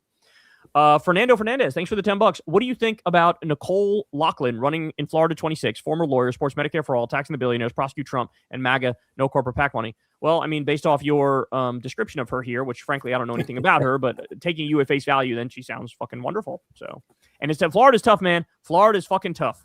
They just gerrymander the shit out of that bitch again. I feel horrible for Florida Democrats because there's a decent number of you and you guys have like no fucking representation, Yeah. Path of Then, thanks for the $5. I actually hope Trump does arrest Obama only for Schumer and the other useless Dems to say, holy shit, none of us are safe. Maybe then they'll fight harder. That's an interesting point, bro. I never really thought of it like that. But yeah, like, but then again, like there's been 17 other things where it's like, this will surely wake them up, right? And then it just doesn't. And it's like, oh, okay, we're fucking cooked, Is he talking about arresting Obama? He's posted shit that's like, he committed treason or whatever the fuck. So he's insane. You know this. He's out of his fucking mind. CK Progressive, thanks again, man. Second, leftist media is starting to get popular when Bill Maher has to mention Assam Piker in his monologue. Yep. The 5 brings up Kyle show last week. Humanist Report talks about that. Yeah, I got to find that Humanist Report video. But yeah, no, you're making a great point. I never really thought of this. Is like, we are ascendant. That's why they're coming after us, right? Like in the same way that like, I feel like right-wing media sort of operated under the radar, like how the bro podcast sphere became right-wing. Like that sort of slid under the radar last time. Now, where the shows that are becoming very popular, like the I've Had It podcast with Jennifer Welch and shit, fucking exploding in popularity. And so like they're trying to contain how popular we are by like, no, don't watch this on. Don't watch Kyle. Don't do that. You know what I'm saying? So it's a good point. I think. And they get views off of like your guys' name and shit like that, and they're realizing that. Although Fox News, I mean, all the boomers always watch Fox News, but it's just so cool that they're now coming after me. Like, give me all the smoke, baby. Give me all the smoke. I will fucking eat you guys alive, you little freaks. You're not prepared for what our generation is ready for and what our ideology is. Like, you motherfuckers, you think Chuck Schumer is a fighter, Hakeem Jeffries? Oh, you ain't seen nothing yet. Worgenman, thanks for the $20. I think different religious traditions should be evaluated case-by-case basis. For example, I support ceremonial washing before praying, but not that circumcision story with Trump. Washing before prayer puts your mind to ease and relaxes you. Yeah, man, that's cool, man. To each their own. If you pray and you wash beforehand, do your thing, bro. It's not hurting anybody. So appreciate you, bro. Thanks for the $20. What do they wash before they pray? It's just, purification type thing. It's funny. I feel like, I'm not religious. I'm not spiritual or anything like that. I always do feel like when I clean shit, though, it does feel like it's a purifying process where like at the end of it, you're like, oh shit, I feel good. I feel better now that I clean that shit, Yeah. Although, I mean, I know in like jujitsu and martial arts, there's some instructors that say not to wash your belt because it like gets rid of all of like your, mojo and juices and shit on there that you've worked for, which almost can be like if you're praying away a lot of bad shit, you almost want to leave all that stuff, so you don't want to wash it away. It's like leave it on, you pray, and then it goes away. That seems more like a mental thing than a actual thing. You know what I'm saying? Yeah, true. Nicholas Tufford, thanks for the $20. Keep it up, brother. Well, thank you, and we appreciate you, man. That's a very kind donation. Jorgen, thank you for the $5. Look up wet bulb temperature on Wiki. People will start dying in the South during heat waves. Yeah, bro, I've talked about wet bulb temperature on air before, and it's lower than people realize. What? I don't know what that shit is, but it sounds like something I have today. It was so fucking hot. You may have been close to it. Because the wet bulb temperature is the temperature at which the human body cannot cool itself at all anymore. Yeah. And it's like I forget the exact number. It's like 85%, but with a certain percentage humidity, 85 degrees with a certain percentage humidity. Like that alone was like, yeah, you just can't, like, you need to go inside. You need AC. Like, you can't survive outside. And we didn't turn our AC on yet. So, God. Yeah. And you didn't turn your AC on yet, bro? Well, not yet, because later in the week it's going to get colder. So it's like you can't, if you put it on and turn it off, then put it on, it's like your bill goes the fuck up. You might have to. Everybody give a little extra donation tonight so my boy can turn his AC on, bro. That's wild. That wasn't a subliminal message to get more super chats. Fuck a subliminal message. I'll give a message. Hook Corin up so that he can turn on that AC, dog. Workman, thanks again, man. In the Bible, there's a guy named Perez. His name means to break through, and he has a son named Hezron. His name means enclosed city settlement. Like best offense is a good defense. Best guarantee of safety is to go all out. Interesting, man. You always hit us with these high-level theories, dog. We appreciate you, bro. Next level That's shit. very interesting. Thank you. Chicken Warrior, thanks for the $5, man. One thing that sucks about climate change is how it's going to kill off so many different animals who don't have the ability to say, who don't have to have a say in any of it. Yeah, man, that's exactly right. I always feel like that. Every now and then we'll see, like, whatever, squirrel outside or an animal or a deer or fucking every now and then a cat. Like, 2 of our cats showed up to our fucking doorstep. Yeah. And like you look and you're like, this cat would have died in like a year outside, if that. And it makes you sad, right? Like, we saw an animal the other day that had like I forget what kind of animal it was, maybe like a woodchuck or something, but it had a fucked up leg. And like that broke Crystal's heart. And it's like, we're just destroying the environment, making it so like all this shit, it's a catastrophe. All these animals going away, extinction events and whatnot. It's horrible. That's what I'm saying. When I go to DR and I see like the stray dogs and cats and shit like that, I'm like, that's like, think about fucking other countries, like third world countries that have just as many fucking animals that are like stray, that are fucking in not good shape. Poor things. CK Progressive, thanks for the $20, man. Finally, I think it's time to start sending apologies to Cenk Uygur. He was the first to say after 2024 that MAGA would break with Trump. No one believed him, but after Kyle's segment on MAGA today, I think it's time. Yeah, but the 32% have not abandoned him. And all the people who abandoned him have done the thing where they like break but then go back, break but then go back. Even the best ones, like Marjorie Taylor Greene, for example, or like Tucker Carlson, they're gearing up to support J.D. Vance in 2028. So, like, it's really not, it's not what you make it out to be. You know what I'm saying? Like, there's, especially the people in media, like, they have a role. Their role is, I'm the right-wing guy. Like, and it might be, hey, I'm the right-wing guy, but I'm anti-Iran war, right? Or I'm the right-wing guy, but I'm against the Epstein files. Like, they could have a lane like that, but they're still right-wing. You understand what I'm saying? Somebody says, no, Cenk is dumb. I wouldn't say that either, but what I am saying is, people are hating on him. Don't you dare apologize to Cenk. Yeah, I mean, again, he still has a 32% approval rating. When you look at all the polls, a majority of Republicans still support him, right? And, like, I don't know what there is to apologize for. Like, the people who have left him have left because they can't pay the bills. You understand what I'm saying? And, like, the argument was never, nobody will ever leave him. The argument was he has a cult. Cenk deserves our score. The argument was there's a cult.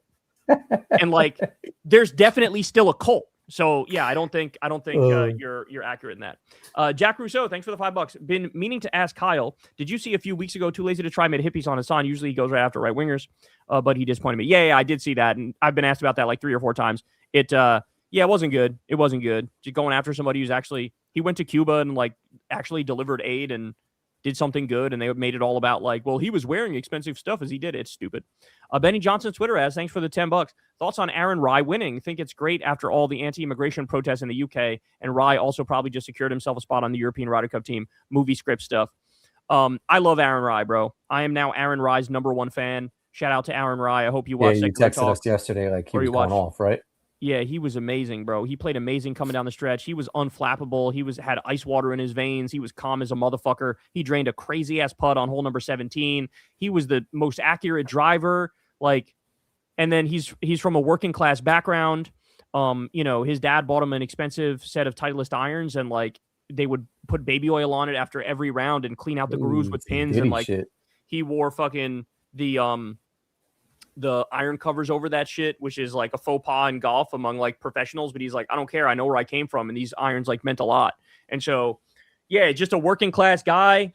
And like you said, all the fucking racism in the UK and shit now, like it just shows, man, multiculturalism is the way to go. And he's a real one. So shout out to Aaron Rye, man. We love you. Appreciate you.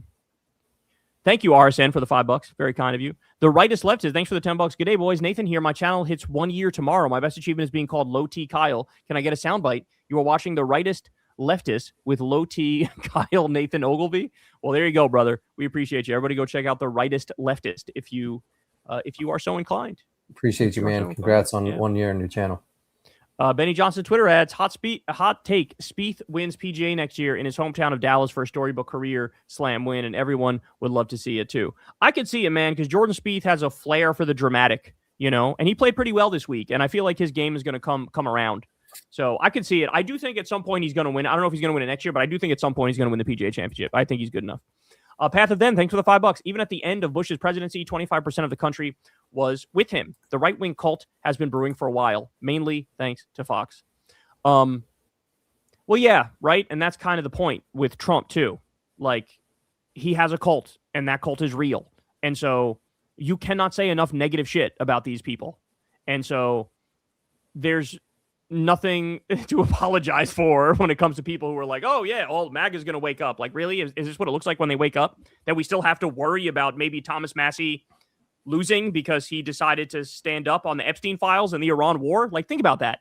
The guy, all he did was say, I'm against the pedophile human traffickers and I'm against this illegal war against Iran. And now he's in a deadlock tie because Trump wants to oust him for that. So, like, yeah, that's not good. It's still not good. Silent Player, thanks for the $10. Hey, guys, just turned 27 today. I saw Trump's tweet on Iran that ended with time is of the essence and thought this motherfucker acts like a video game antagonist. Yeah, bro, it's like a cartoon villain. You go read it and you're like, what are you, a Batman villain? Like, you're just straight up evil. It's crazy. It's crazy to see. So appreciate you, Silent Player. Made in history. Thanks for the $5. Travolta looks like a French criminal artist called Le Chat Blanc. I can see it. It does look like a French criminal artist. He sure does. Thank you, bro. Tabo Ruiz, thanks for the $10. Corin, try Tango Sir Steakhouse in Chicago. Kyle, is there a modern day Dulles Brothers or someone running shit behind the scenes? Bless up both and chat. No, I mean, I really think the Trump regime, like, it's actually Trump making the decision. It's actually Trump. It's Stephen Miller. It's this guy by the name of Russ Vought. He's making the real decisions. And Trump has, like, his lackeys in it. All the fucking, like, there is no deep state. Like, it's all Trump's people are running everything. And that's why everything sucks ass. So we'd honestly be better off with a deep state that's, like, keeping these people in check who are less crazy, but they're not there. They're gone. They've been fired. Well, thanks for the recommendation. We're towards the bottomish. Andrew Baker, thanks for the $10. Eras mark peace by the time civilizations were able to have a strong focus on the arts. The fact that AI is more and more crushing the right for artists to exist. What does that say about our era? That's actually a very thought-provoking point there, Andrew Baker, and I really appreciate you sharing that. That actually makes sense to me. That, like, when things are good enough where people can focus on the arts, that's a very positive era, right? Like, that's a flourishing civilization. And now that, like, we're at the point where we're having AI do the art for us and, like, society's crumbling at the same time. Yeah, that's ugly. That's a very scary thought. Jagger, thanks for the $10. Honestly, think I'm going to vote for Spencer Pratt as a fuck it candidate. Bass is garbage, and the other one is a DSA moron who thinks it's car company's fault that catalytic converters get stolen. Definitely do not vote for Spencer Pratt. Whatever you do, do not vote for Spencer Pratt. If you want to sit out the election, you have every right to sit out the election, but we do not... Us secular talk family does not vote for Republicans. We have a hard line against voting for any Republicans. So don't do that. TMZ, I feel like, is sucking that guy off just because he's a celebrity. And yeah, and he's going to do a reality show if he wins. Like, it's just evil. These people are evil, bro. Yeah. Like, fuck these people. Jorgen, thanks again. Did you see Colorado Dem pardoning an insurrectionist saying she just has different views? Historical parallels don't play out well with unpunished people. Yeah, man, I saw that. Jared Polis pardoned this January 6th insurrectionist. It's just like, you're giving Trump everything. Like, hey, whatever you do, we'll always, like, bail you out. And it's just evil. I don't know what Trump was holding back from the state of Colorado. He was definitely, like, withholding some sort of money that they needed, and that's why he did it. But, like, history books, man. Like, you got to fucking show some spine. You got to, like, do the right thing, you know? Check you later. Thanks for the $10. Happy Monday, Kyle and Corin. Kyle, I can't imagine the internet without your channel. I watched the Trump sharding video or your Bill Maher impression anytime I need to feel better. Okay. Thank you, man. I appreciate that. And love a good Trump sharding video. I remember that one. Benny Johnson, thanks again, man. Love y'all, but sad to see you guys think Michael Jackson is guilty. It's clearly a government conspiracy to take down a powerful, popular black man who is left-wing and saying Palestine don't cry. Obvious racism from the justice system. Now, if instead of talking about Michael Jackson right now, if we were talking about Tupac, then I'd probably agree with you. But not with Michael Jackson. I actually think there's some there with that shit, personally. And Michael Jackson was white at one point too, so Martin Lawrence, thanks for the $20. With Rump and Keg Breath now officially withdrawing troops from Poland, even though it has been a strong ally, I have officially decided to leave the U.S. and move there to make sure my family will be okay in case Russia attacks. Damn, Martin, that's very crazy thing to hear. I mean, I would say it is worrisome, right? Like, what's going on with Russia. It might be a good idea to, like, all of you leave Poland, you know? Like, I think that might be a good idea, you know? I wouldn't want to risk it. I wouldn't want to risk that shit. There's no stability in the world anymore. Like, it's all fucking might makes right insanity. So I wouldn't want to be in a situation like that. You know what I'm saying? Michael Wells, 2032. Thanks for the $5. I'd love to see you both on Ask Hank Anything. Hank Green will answer any science questions. I'd love to see Kyle and science educators cross over. Yeah, Hank's cool. I've seen some of his stuff. He's a cool guy. I like that guy. Can't say I've watched Ask Hank Anything, but I'll take a look at that and see what's up with it. Mike. Voiceless Toast, thanks for the $5. Brothers from Idaho Falls, Idaho, started listening to Kyle in 2015, walked me out of the Nazi right. Thank you guys for being so fucking cool. Cheers. Well, thank you, Voiceless Toast. I really appreciate that. And I'm glad to see that you're not messing around with that evil shit anymore, bro. Appreciate you. For real. Welcome to the good side. Uneducated Southern white guy, thanks for the $10. Camp Lejeune water killed my family. 40 years service, died 66 minutes before retirement on a Sunday, and retirement package revoked. No victim pay. JD Eyeliner Vance is fake and gay for doing nada to help his boys. Yeah, bro, that Camp Lejeune water thing, I learned a little bit about that, and I was like, what the fuck is this? I saw like a commercial for like, if you were injured at Camp Lejeune, like one of those like injury lawyer commercials, and I looked it up, and I was like, what the fuck? So we had this fucking military base where like the water was poisoned, and they kind of knew it and didn't fucking tell them, and people got sick and died. Like, what the fuck is wrong with us? God damn. I know, bro. Like, I'm telling you, Corin, I've said this before, but we're going to find out in I don't know how many years that, like, oh, we're all going to die young because we just been using a microwave and that shit will kill you. You know what I'm saying? All the shit we just do, like, there's so much of that shit is probably just going to kill us, you know? 100%. Sorry about that, though. Johnny, thanks for the $5. Sam Harris made a video saying Hassan's the left's Nick Fuentes. Gaza, a genocide is blood libel. Doesn't matter how many people died in Gaza, not a genocide. That's wild. And that guy's lost his damn mind. But I love how his own audience is like, fuck you. His own audience were the ones who were grilling him when he was shitting on Zoran. They were like, hey, asshole, Zoran is the man, actually. Thank you very much. And he was like, actually, he's a closet jihadi. It's like, fuck you. Yeah, played out. Keith Black, thanks for the $5, man. Quick update on publishing my autonomous drone schematics and code to the open source. Good people ought to have this tech too. Hashtag level playing field. Well, that's interesting. So anybody who wants their own autonomous drone, go ahead and check out Keith Black's code here. Well, thank you, bro. Appreciate you. Thanks, Keith. Good luck. Jeff Wade, thanks again, man. Mar made a good point once about separating art from the artist. I'm not going to stop listening to Thriller or Pretty Little Young Thing no more. That's interesting. That's actually a good point. I didn't think about that. I never even thought about that with Pretty Little Thing. Who was he talking about? That's a Michael Jackson song. No, I know. I'm saying, like, who was that Pretty Little Young Thing? Yeah. Yeah, it was a boy. It was a little boy. Broken Toad, thanks for the $10. Trying to get Kyle to take a look at a candidate in Northern Michigan, 1st District. Fantastic DSA candidate picking up steam in a rural area. His name is Kyle Blomquist. Please check him out. I have checked Kyle out, and I like Kyle. I think he's pretty active on Twitter, if I remember correctly. And we are supporters. I think we donated to him, actually. Crystal's always on top of this shit where she donates for us to all these candidates. And I think she donated to Kyle. But there's also another Kyle Sweetser, I believe, who's also running as a lefty. So it might have been him. I don't know if it was Bloomquist or Sweetser or both that she donated to. But we endorse both of those Kyles. Solid College Try. Thanks for the $5. I grew up in District 1 in Tennessee. I just had a convo with my parents who have been Dems. I tried question for them being for pro-Israel. What the fuck? Oh, so you're saying they're Democrats, but they're still pro-Israel even at this late date? I don't know. That'd be kind of weird, but good luck if you're trying to deconvert them and that's what's going on. Appreciate you, bro. Anthony Grimo, thanks for the $5. Why are we even thinking about voting for a billionaire who invested in fossil fuel companies and private prisons? Stay or sucks, just stay home. I disagree because one of the candidates is going to win. And I would like the best one who's saying the most progressive things. And for whatever flaws there are, he's out there now saying he thinks I should be abolished. Stephen Miller should be prosecuted. He's for Medicare for all. I don't know if you've seen any of Hassan's coverage of the debates, but like Steyer is genuinely saying impressive things and stuff that it's like hard to just fake, right? Like the bottom line is Newsom is running the country now, right? I guarantee you Steyer, even if Steyer's lying about half the shit he says, he's still going to be more progressive than Newsom. So for sure, vote for the class traitor. He's better than any of the other candidates in the race. That's what I would say. Is that? Oh, that's the same.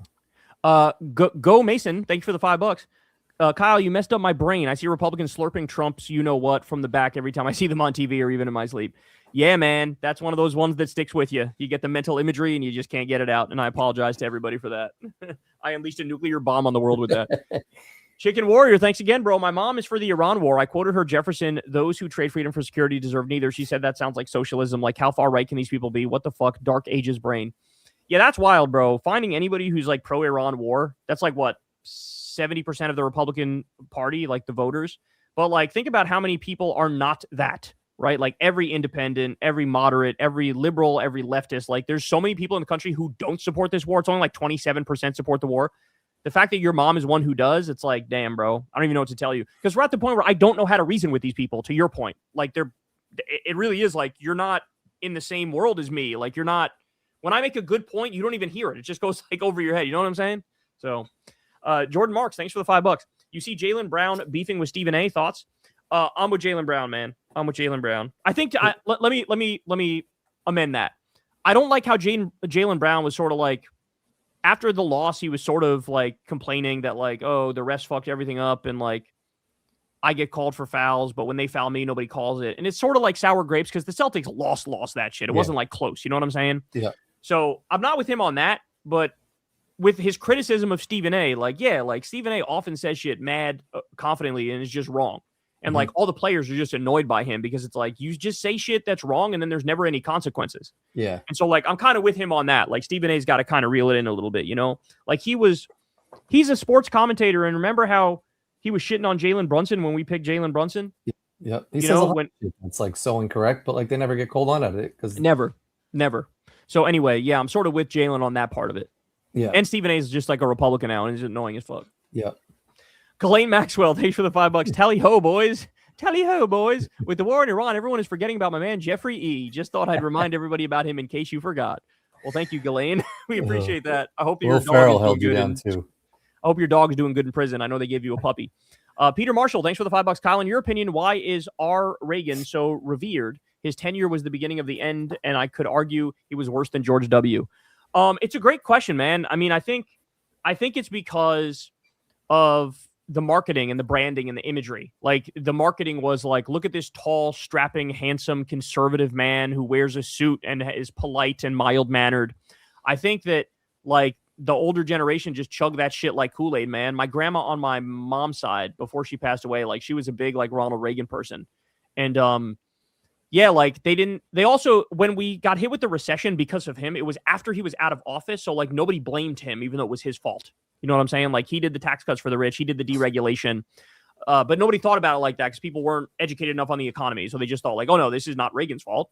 So I think that's why. It's the branding, it's the imagery, and it's the fact that like while he was in office, the economy was good, but everything collapsed after he left because he ruined everything. You know what I'm saying? So that's my answer. Did something happen in the Spurs game? Let me see. Oh my word. It's tied 101-101 right now. Fuck. And it's the end, so it's going into overtime. Oh, wow. Holy Nikes. Must have hit a shot. Yeah. So, guys, just so you know, we're done here in 20 minutes. We're probably going to miss it because we only got 20 minutes left in here. Yeah, we're towards the end, so maybe. But, man, that's crazy. We're missing a juicy-ass game, dog. We're missing a juicy-ass game. Send Corin some love, y'all. Send Corin some donos for the fact that we're missing this game here.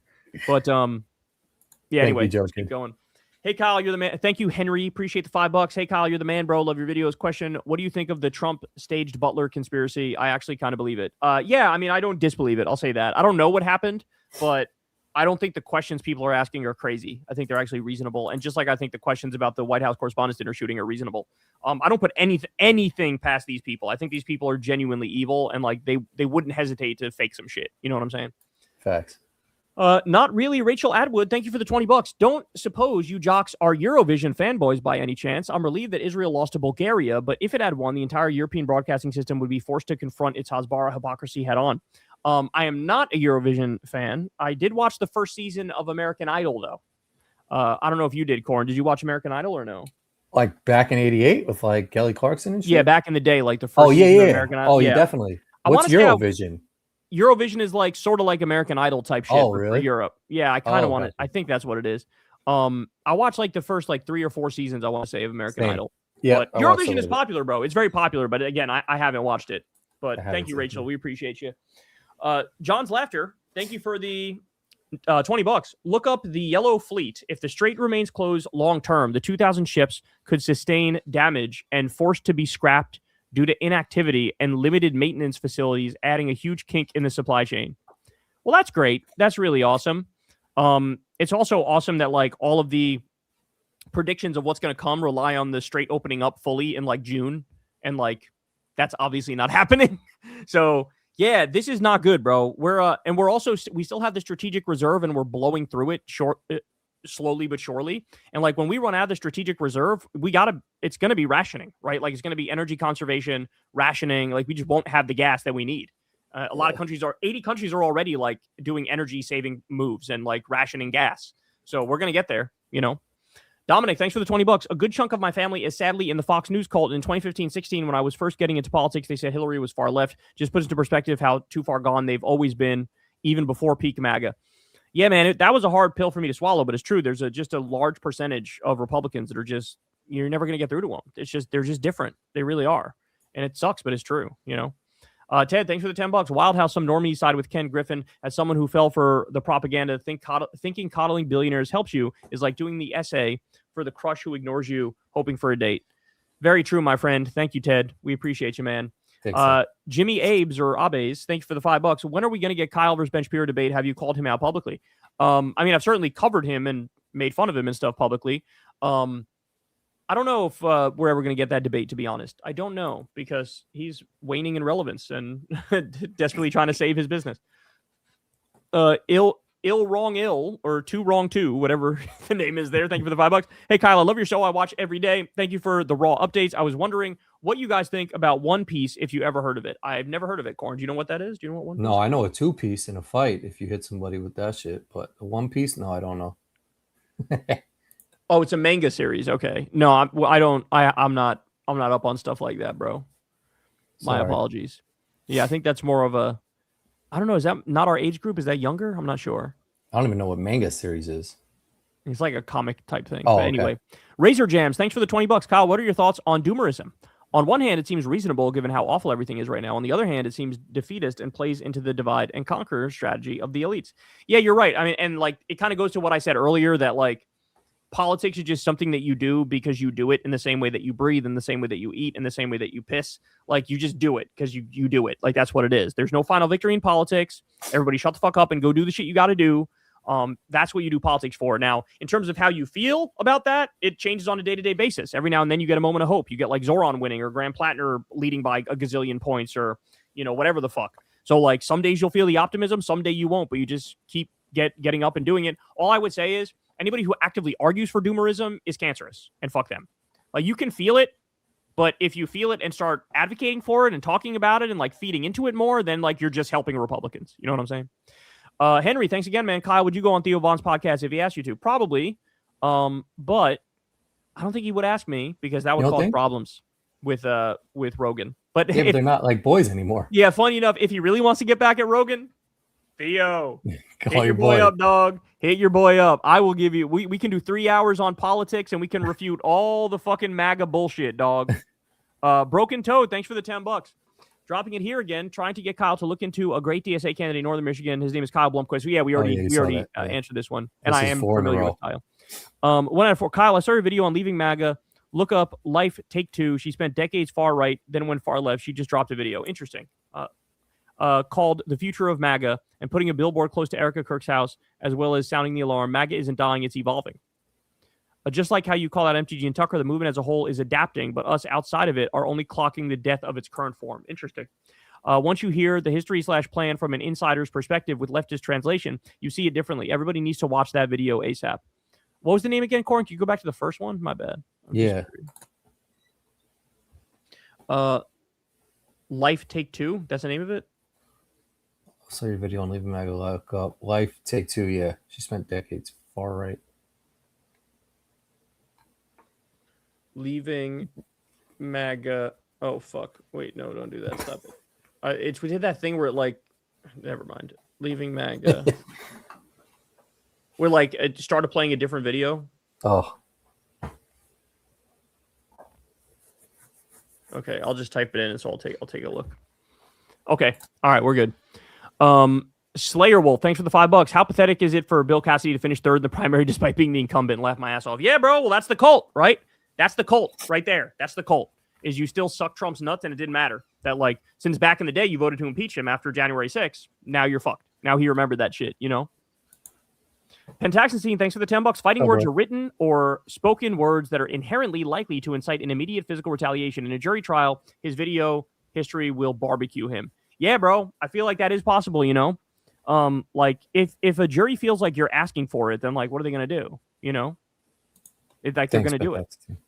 Fat Dave, thanks for the $5. Kyle, you have to pick one. Run for president or cheat on Crystal. I think I got him, guys. Yep, it's run for president.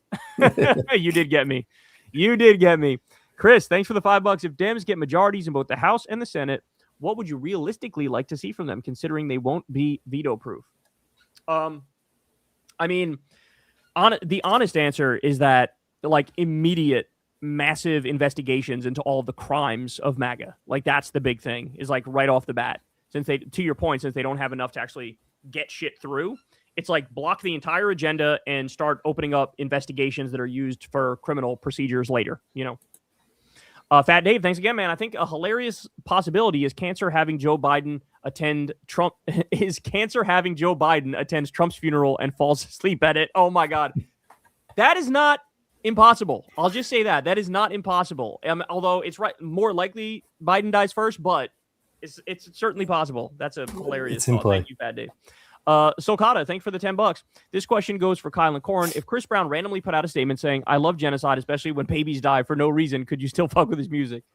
It's a good question. They're really trying to get me to not go to this concert, bro. Yeah, for real. Please, dog. Like, I might be at the concert too. I'm definitely going when that shit comes to MetLife. So I hope he doesn't have to put that statement out. We have to decide. Chris, do not put out that statement. Please do not. Do not put out a statement saying, "I agree with all the crimes I committed in the past, and I would fuck up Rihanna right this second." Alex, thank you for the $5. Jimmy Dore is on all four, arch back facing you for $10 million. You eating it for 20 minutes. For $10 trillion, I wouldn't do that shit, bro. What is wrong with you? What the fuck is wrong with you? Why would you ask that question? You know my answer. Jimmy, you getting that salad eating, dog? Be prepared. I'm putting dressing on that bitch.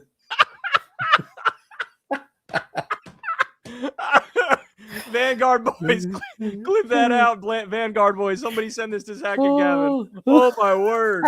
They're about to do a segment on you eating Jimmy Dore's ass. 10 million. Oh man. Ventaxis, thanks for the $20, bro. I feel bad. Not sure if Corin is tearing up because his contacts, or if you guys think I went too light with my cheap ass $10 spot. LOL. Love you guys. We love you too, bro. Thank you, bro. I had a hot second there. I opened the windows upstairs in my like office room, and it was fucking killing me. They're better now, but I had to close the windows because my shits were fucked up. Yeah, man. Your eyes were red as fuck. Yeah, they're getting better. I can see they're getting better, but they were fucked up for a minute. I was dying for a second. Thank you, bro. Bob Tailed Trucker, thank you for the $50, man. Very kind of you. Just here for support. Keep on fighting for democracy. Well, thank you, Bob. We really appreciate that. That is a very, very kind donation. Turn my AC on because of you. Yeah, he might turn the AC on now, or he might be able to actually have the better cast because of you. Facts. Yeah, the updated brace or whatever the fuck. Columbia Rican, thanks for the $10. It pisses me off that centrist Dems just let the Virginia Supreme Court completely throw out the votes of the majority. Centrists are putting too much stock on Trump's low poll numbers. Jesus, I totally agree, man. Like, come on, man. You got to show some fight. We're electing you to fight. You can't, like, just fucking suck that hard, you know?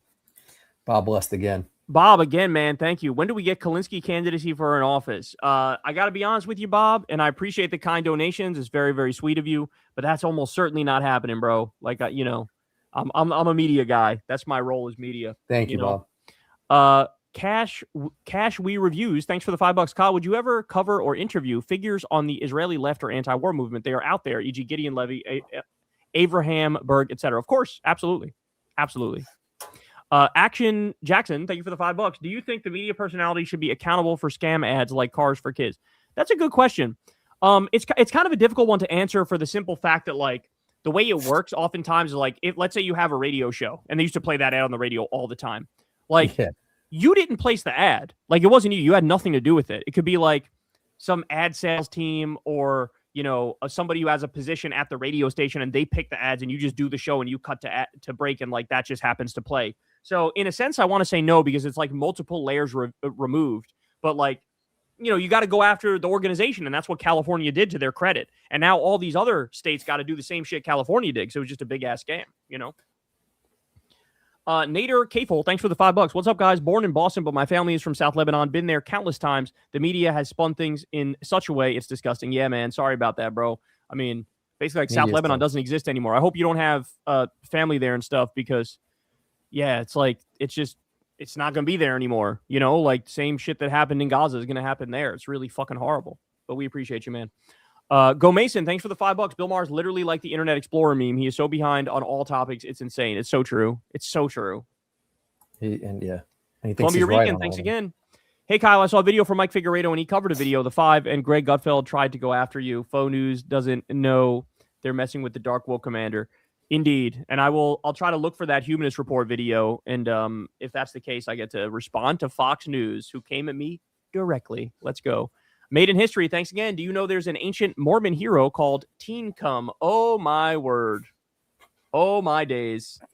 That is not good. Oh, I wonder what he looks like. We denounced that.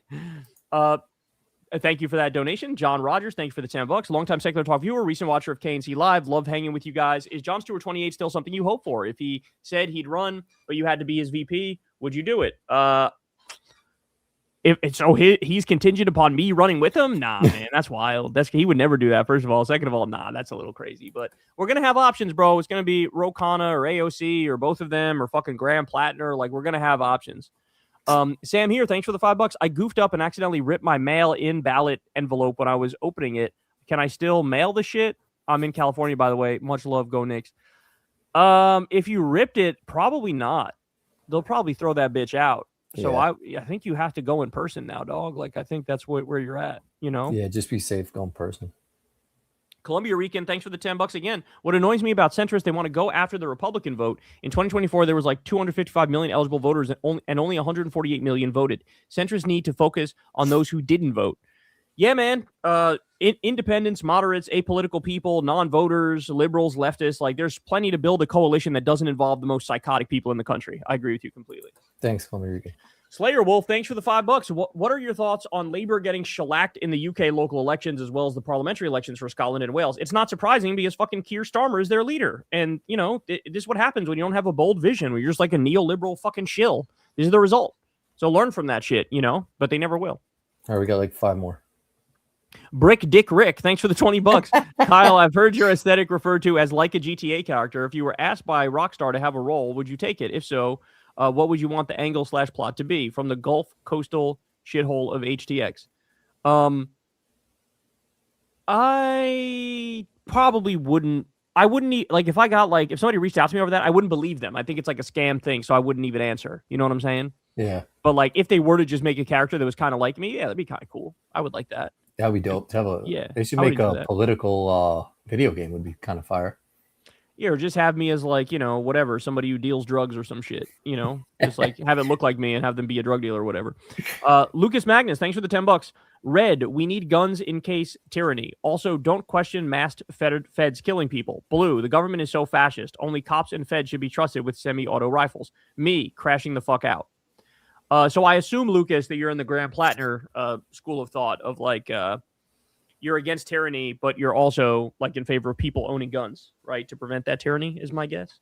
But anyway, appreciate you, man. Will Martinez, thanks for the $5. Elon Musk can't stop crying about a beautiful black actress, Lupita Nyong'o, playing Helen of Troy in Christopher Nolan's new The Odyssey movie. Yeah, because he's a fucking racist.